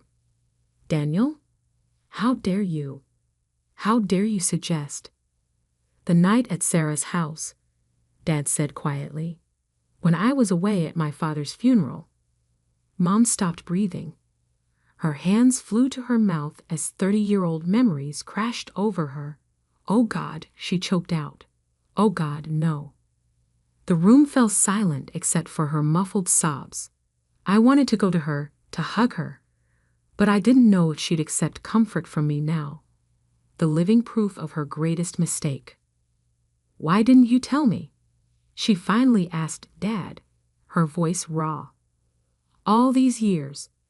"Because I loved you," he said simply, "and I loved Olivia. Nothing else mattered." Mom turned to me, really looking at me perhaps for the first time. "Your eyes," she whispered. "I always thought they looked like Sarah's, but they were his, weren't they?" I nodded, tears falling freely now. "Does he know? Did you find him?" "Not yet," Marcus spoke up. "But we know where he is. He's in France." Mom's head snapped up. "France? He has another family there," I said softly. "2 daughters." Mom started laughing, a horrible broken sound that turned into sobs. "Of course he does. Of course he built a new life while destroying ours." "Mom, he didn't destroy anything," I insisted. "Look at us. Look at our family. Our family." She stood up suddenly. "Our family is built on lies. Your father, Michael, he raised another man's child, while While you what?" Dad asked. "While you loved her? While we raised her together? While we created a happy life?" "I need air," Mom gasped, heading for the door. "I can't. I need to think." We watched her go helpless. Dad started to rise, but Marcus stopped him. "Give her time," he said. "It's a lot to process." Mom didn't come home that night. She went to her sister Marie's house, leaving us all in a state of suspended animation. The next morning, I got a text from Aunt Marie. "She's okay. She just needs time." A week passed. Mom came home, but things were different. She moved through the house like a ghost, barely speaking, barely eating. She couldn't look at me without crying. Finally, I couldn't take it anymore. I cornered her in the kitchen one morning. "Mom, please talk to me." She turned away, but I grabbed her arm. "Mom, I'm still me. I'm still your daughter." "Are you?" she whispered. "How can you be, when everything I thought I knew about you was a lie?" "The only lie was biology," I said firmly. "Everything else, every moment, every memory, every feeling, that was all real." She finally looked at me, really looked at me. "I loved him once," she admitted quietly. Daniel, before he married Sarah. But he chose her, and I chose Michael, and we were happy. Then Sarah died, and everything fell apart. She sank into a chair, and I sat beside her. That night, I was so lost in grief and pain. Daniel was there, and he understood because he was grieving too. It was just one moment of weakness. Do you regret? I asked, not sure I wanted to know the answer. She reached out, touching my face. How could I regret anything that gave me you? We held each other and cried, 30 years of secrets washing away with our tears. 2 months later, I stood in front of an elegant townhouse in Paris' 16th arrondissement. Marcus stood beside me, holding my hand. We'd hired a private investigator who confirmed that Daniel Parker still lived here with his French wife, Isabelle. Ready? Marcus asked. I nodded, my heart pounding as I pressed the doorbell. A woman answered, elegant, late 50s, with a questioning look. Oi? Is Daniel Parker home? I asked in English. Her eyes narrowed slightly. Who is asking? My name is Olivia Bennett. I'm his daughter.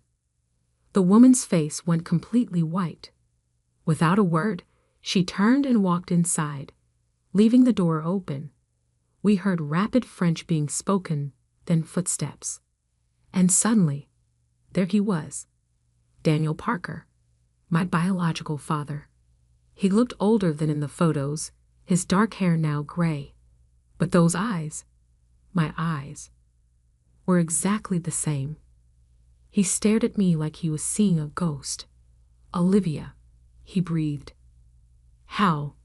They had a heart attack, I said, my voice steady. He told me the truth. Showed me your letter. Daniel gripped the doorframe for support. I never thought. I hoped someday. Hoped what? I asked sharply. That I'd come looking for you. That I'd want to know why my biological father abandoned me before I was even born. Please, he said, come inside. Let me explain.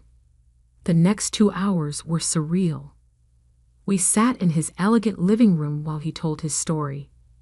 How he loved my mother first, but thought she didn't love him back. How he married Sarah, trying to forget Catherine. How Sarah's death, and that one night with my mother destroyed him with guilt. I couldn't stay, he said. Couldn't face Michael, knowing what I'd done.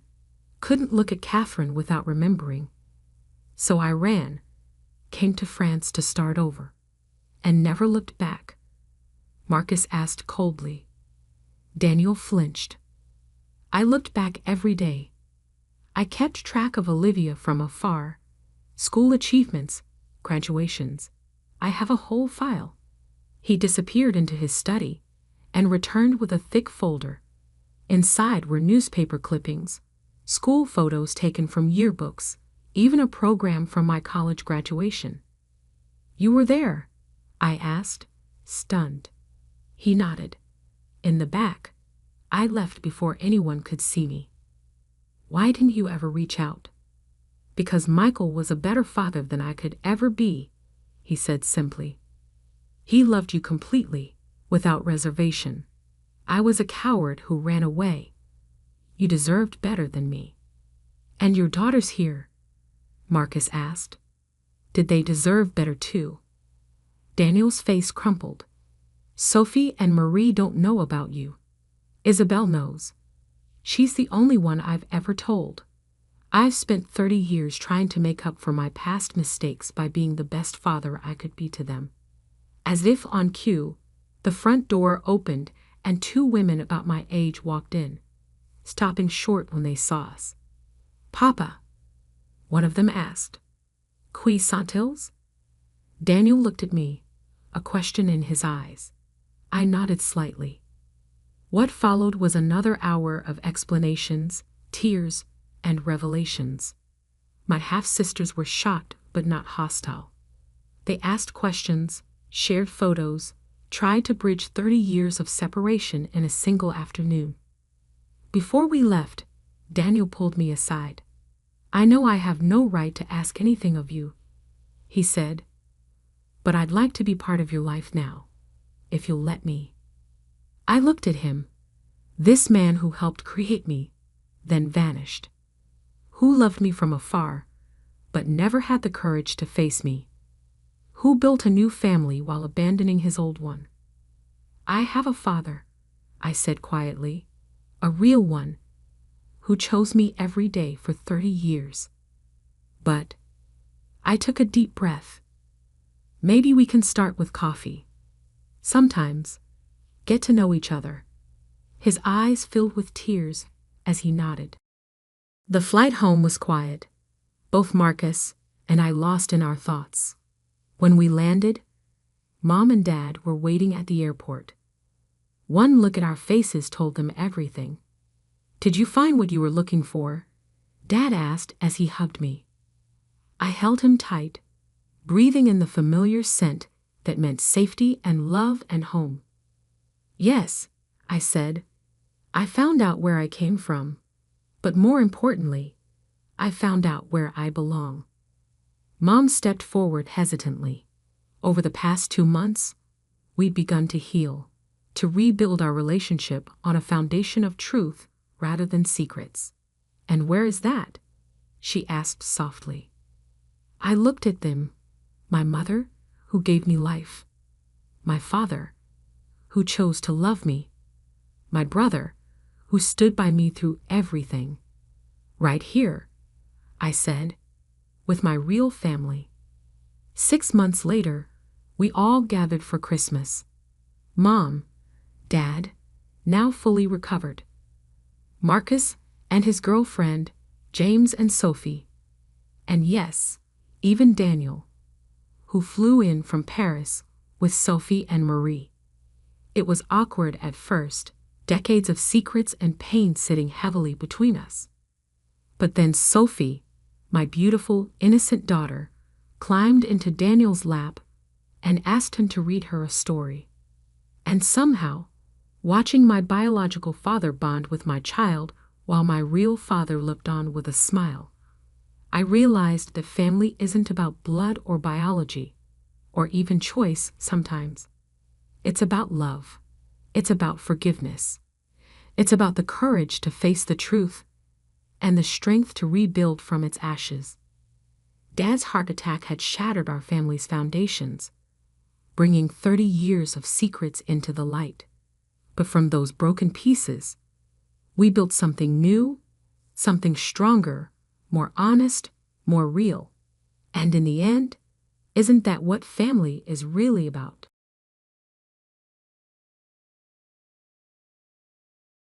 The day my family disowned me, it was raining. I remember that detail clearly. The way the water streamed down the windows of Harrison Industries' executive conference room, while inside, my father's face turned an alarming shade of red. "Incompetent," he shouted, slamming a stack of papers onto the polished table. "Do you have any idea what your mistake could have cost us?" I stood there, 22 years old and fresh out of business school, trying not to cry. "Dad, I can fix it. The contract isn't final yet." "Fix it?" My older brother Michael's laugh was cruel. "You nearly sold our shipping division for half its value. There is no fixing that kind of stupidity." The mistake they were talking about was a draft contract I'd prepared for the sale of Harrison Maritime, one of our smaller divisions. I'd accidentally used outdated valuation figures, ones that didn't include our recent fleet expansion. The error was caught before any real damage was done, but to hear my family tell it, I'd nearly destroyed a century of Harrison family business. "I trusted you with this," my father continued, his voice dropping to something even worse than yelling: disappointment.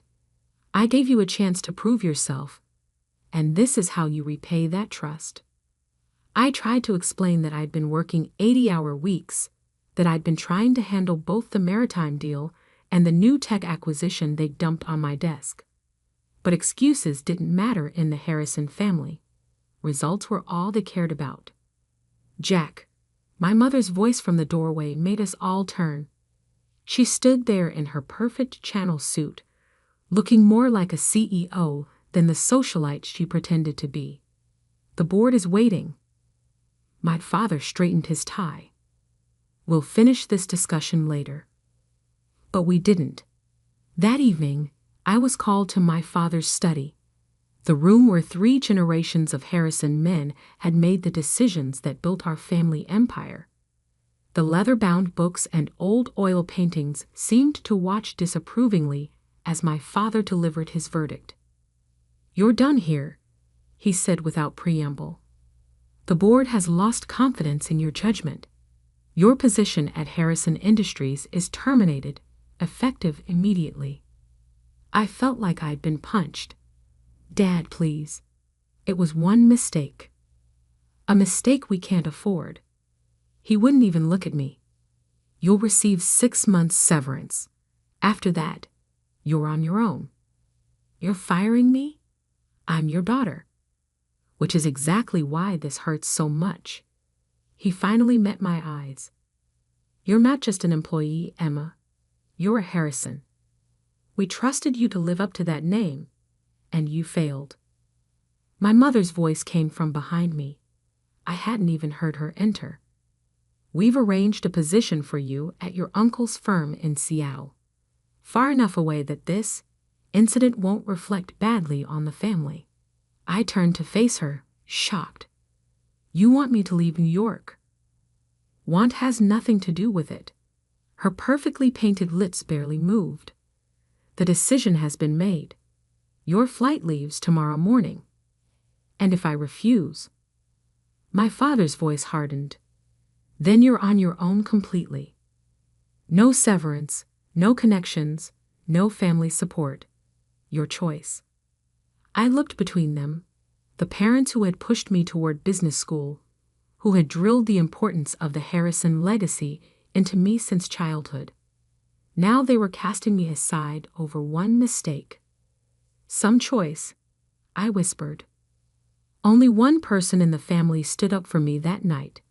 My grandfather, Thomas Harrison Thiel, the man who had turned our regional shipping company into a global corporate empire.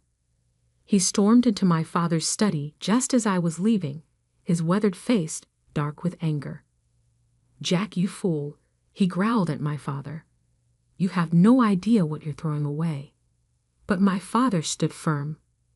"Dad, the board has already—" "The board?" Grandpa's laugh was bitter. "You mean those yes-men you surrounded yourself with? The ones who forgot what built this company in the first place." I had never seen my grandfather so angry. He turned to me, his expression softening. "Emma, dear, come stay with me. We'll sort this out." But I was already shaking my head. The humiliation was too fresh, the pain too raw. "No, Grandpa, they've made their choice." I left that night, ignoring my mother's carefully planned Seattle arrangement. The 6 months severance would be enough to start over somewhere, anywhere that wasn't under my family's shadow. What I didn't know then was that my grandfather had already set something in motion, something that wouldn't be revealed until 10 years later, when his will would turn the Harrison family upside down.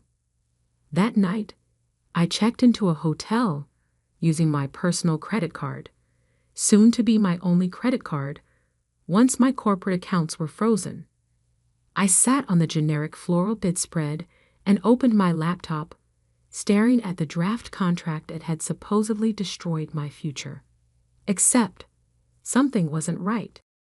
I had worked on dozens of contracts during my brief time at Harrison Industries. I knew my own writing style, my own formatting preferences. This contract was different. Small things, spacing, font choices, even some of the language, were off. With trembling fingers, I pulled up the original file from my secured backup drive. The differences were subtle but unmistakable.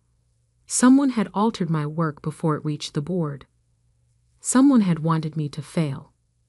I thought about my brother Michael's smirk, the way he had been so quick to condemn my mistake, the way he had positioned himself as the only competent heir to the Harrison empire.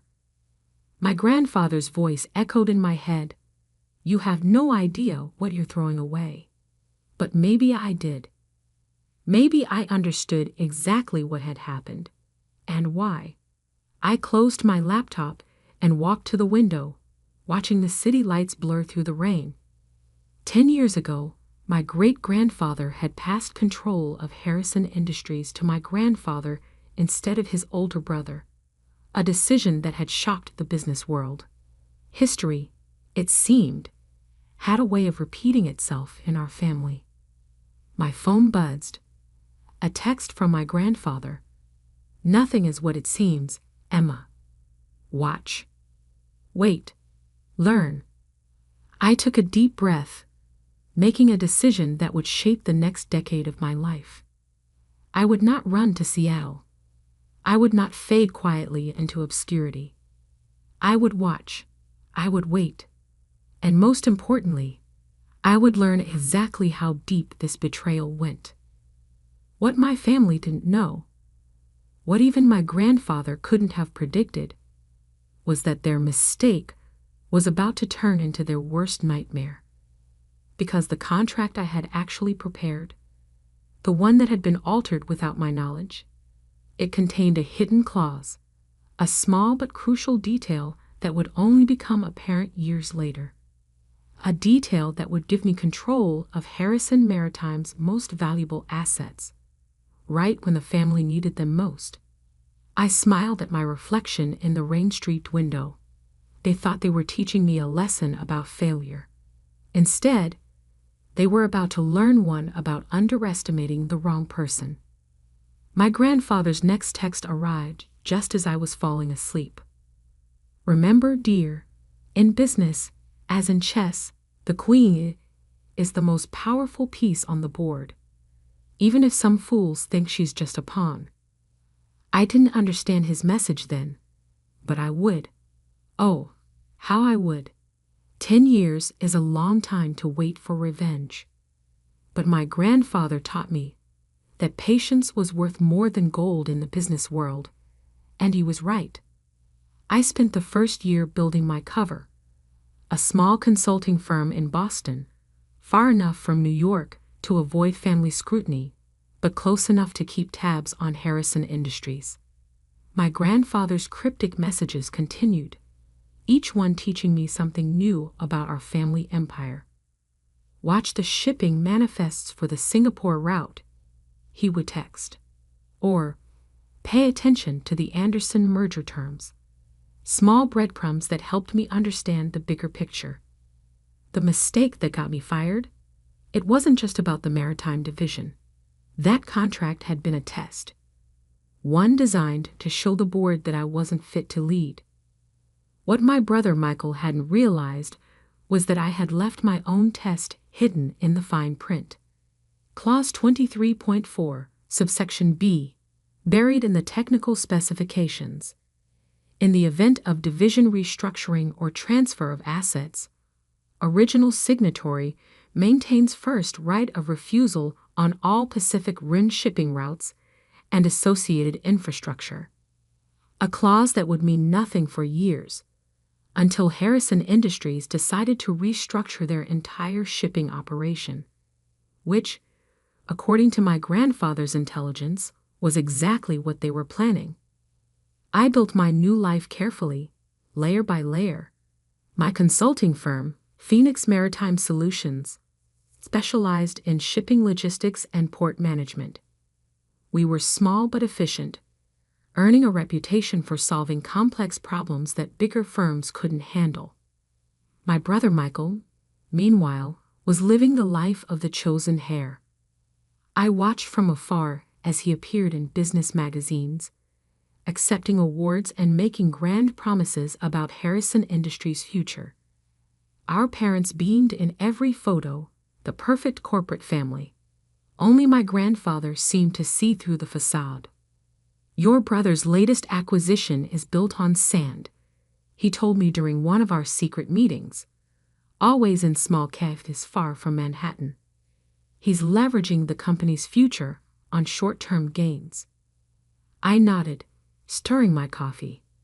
The Asian expansion? Smoke and mirrors. Grandpa's eyes twinkled. He's using the Maritime Division's assets as collateral, thinking they're worth more than they are.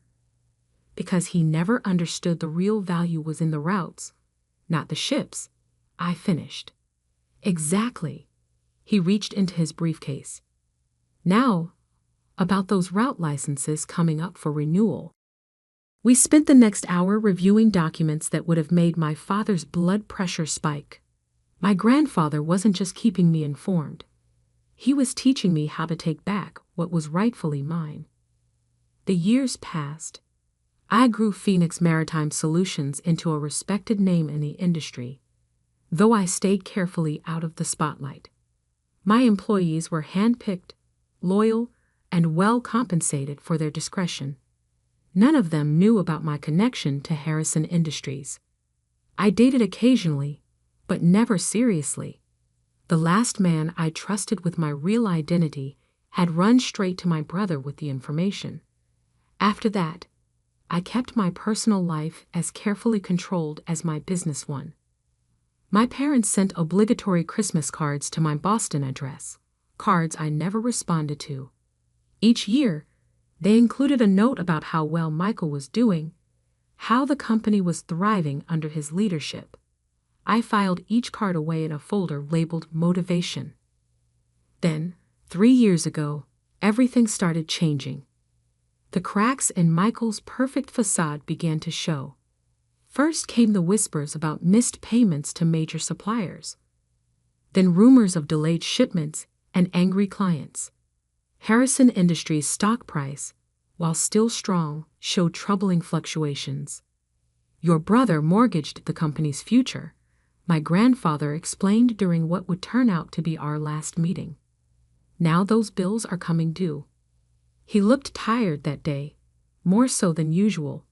I should have recognized it as a warning sign. The board is starting to ask questions, he continued. About the Maritime Division especially. The restructuring plan. Will trigger my clause, I finished, if they try to sell off or reorganize the shipping routes. You'll have first right of refusal, he smiled proudly. The clause they never noticed, hidden in the contract they used to destroy you. 2 months later, my grandfather had a stroke. The doctors said it was quick, painless. The official announcement praised him as a titan of industry, the man who built Harrison Industries into a global power. I attended the funeral, of course, standing in the back of the church, watching my family play their roles of grieving heirs. Michael gave a touching eulogy about learning business at our grandfather's knee. I nearly laughed out loud at that. The only thing Michael had learned from Grandpa was how to take credit for other people's work. My parents saw me, but didn't approach. Maybe they were ashamed. More likely, they were worried I would cause a scene. I left before the reception, driving straight to my lawyer's office. Your grandfather's will reading is scheduled for next week, she informed me. He was very specific about the timing. I nodded, unsurprised. Everything about my grandfather was specific and carefully planned. All major shareholders and family members are required to attend in person, she continued. No proxies allowed. Again, typical Grandpa. He would want everyone there to witness whatever he had planned. The next week passed in a blur of preparation. I reviewed every document, every contract, every piece of information my grandfather had shared over the past decade. Phoenix Maritime Solutions was positioned perfectly, cash reserves high, credit lines secure, relationships with key players solidified. The morning of the will reading, I dressed carefully in a charcoal gray suit that cost more than my entire wardrobe from my Harrison Industries days. My hair was elegantly styled, my makeup perfect. No one looking at me would see the scared 22-year-old who had fled in the rain 10 years ago. As I drove to the lawyer's office, my phone buzzed with an alert. Harrison Industries stock had dropped another 2 points in early trading. Rumors were swirling about their ability to meet next quarter's obligations. The timing, like everything else about this situation, was perfect.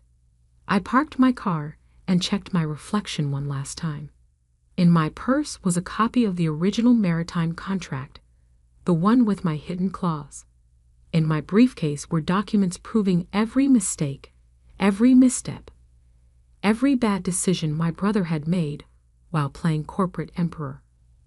And in my head was 10 years' worth of knowledge about Harrison Industries operations, knowledge that was about to become very, very valuable. I stepped into the elevator, watching the floor numbers climb. My grandfather's last text message played in my mind. The game is won before the first piece moves. The doors opened onto a floor full of familiar faces frozen in shock. My father dropped his coffee cup. My mother's perfect mask cracked. And my brother Michael, the golden child, the chosen heir, turned white as a sheet. "Hello, family," I said calmly. "Shall we begin?" The conference room at Caldwell and Associates law firm crackled with tension. My family had arranged themselves exactly as I expected. Michael at the head of the table, our parents flanking him like royal advisors. The board members filled the remaining seats, all carefully avoiding my gaze. Mr. Caldwell, my grandfather's personal attorney for over 40 years, cleared his throat.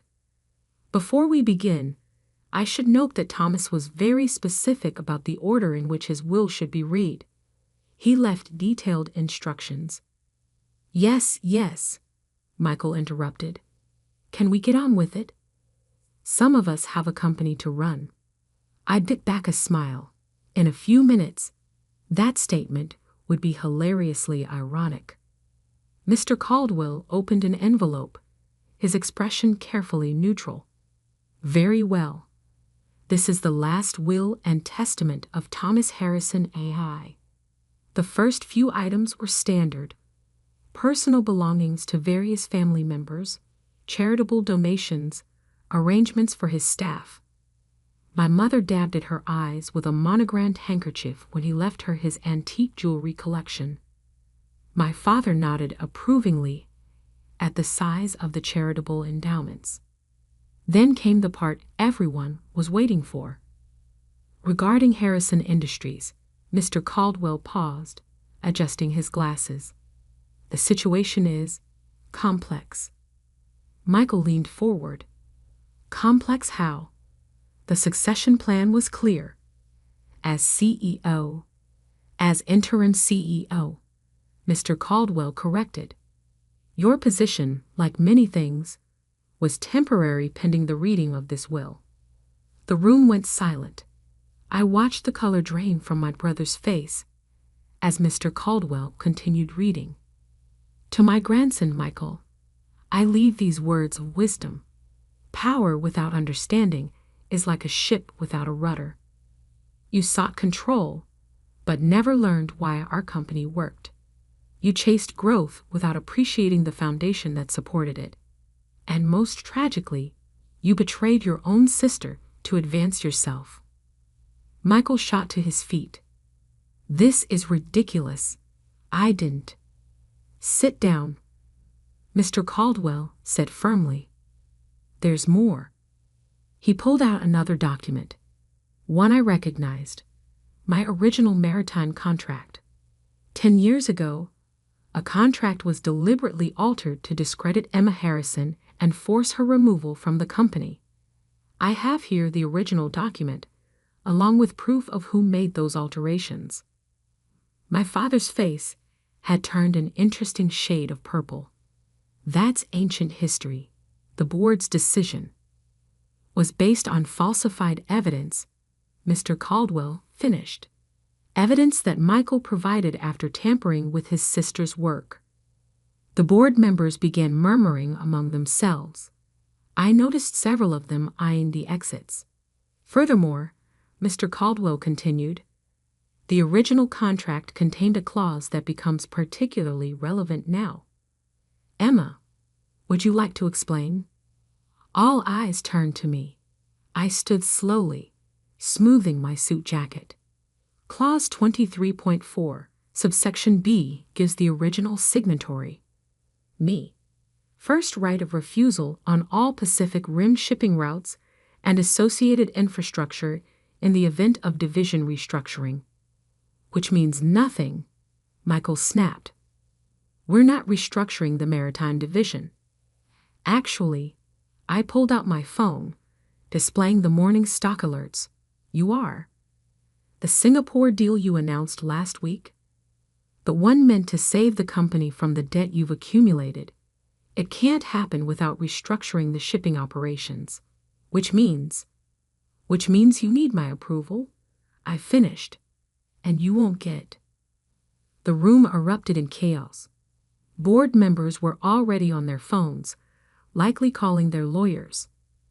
My mother had actual tears running down her face, ruining her perfect makeup. My father looked like he might have a stroke. Mr. Caldwell raised his voice over the din. There's more. From his briefcase, he produced a thick folder. Thomas Harrison's majority shareholding in Harrison Industries is hereby transferred in its entirety to his granddaughter, Emma Harrison. The silence that followed was deafening. Additionally, he continued, all voting rights associated with the family trust shares are to be exercised by Emma Harrison, effective immediately. Michael collapsed back into his chair. This can't be legal. Dad, do something.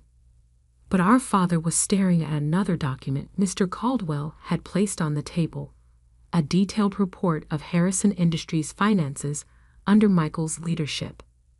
Your grandfather spent the last 10 years documenting every mistake, every poor decision, every instance of mismanagement. Mr. Caldwell explained. He worked closely with Emma to understand the true state of the company while you were all believing your own press releases. I stepped forward, placing my own folder on the table. Phoenix Maritime Solutions, my company, has spent years building relationships with the clients you've been neglecting. We've secured contracts you didn't even know were available. And now you own us, my father whispered. No, I corrected. I own what's mine. What should have been mine 10 years ago, before you chose to believe lies over truth? Mr. Caldwell cleared his throat. There's one final item. A letter Thomas wanted read aloud. He opened a sealed envelope and began reading. To my family, power doesn't come from titles or boardroom theatrics. It comes from understanding your business, your people, and most importantly, yourself. 10 years ago, you cast aside the one person who truly understood what made Harrison Industries work. You chose flash over substance, greed over growth, betrayal over loyalty. Emma didn't just survive your betrayal, she thrived despite it.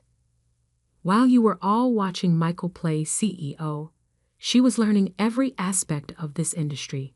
She built her own success while watching you destroy your inheritance.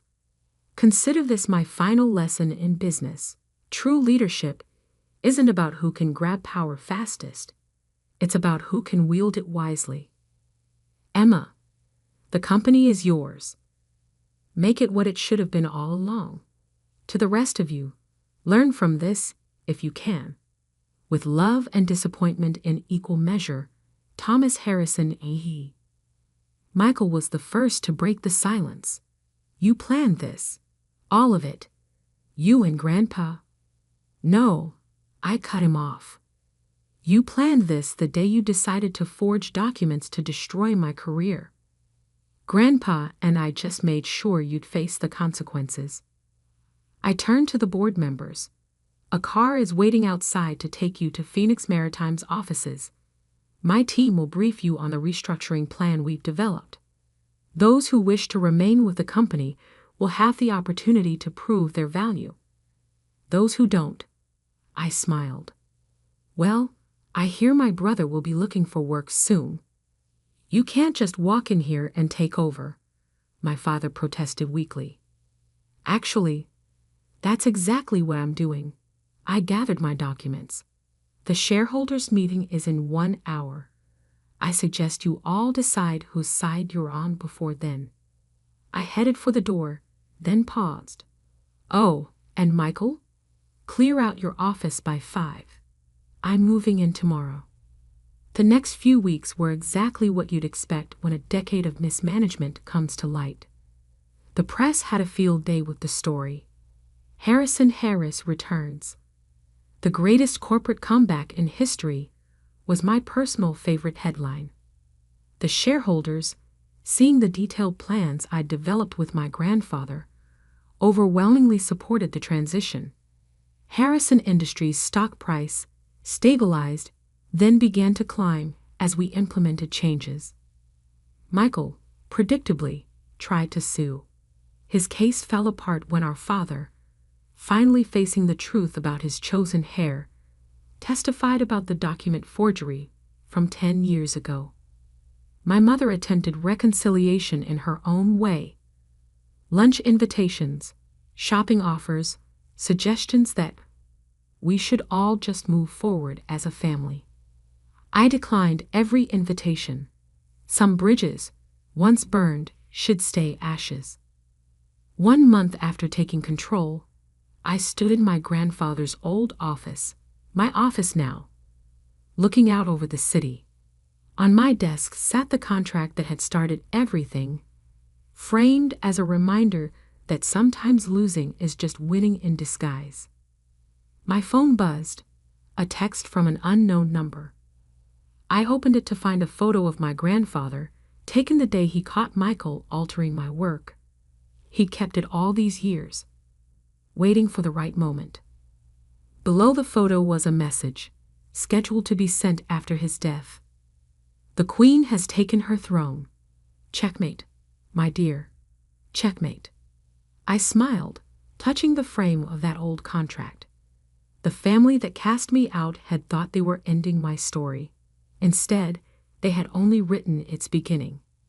And now, finally, they understood exactly what they had thrown away.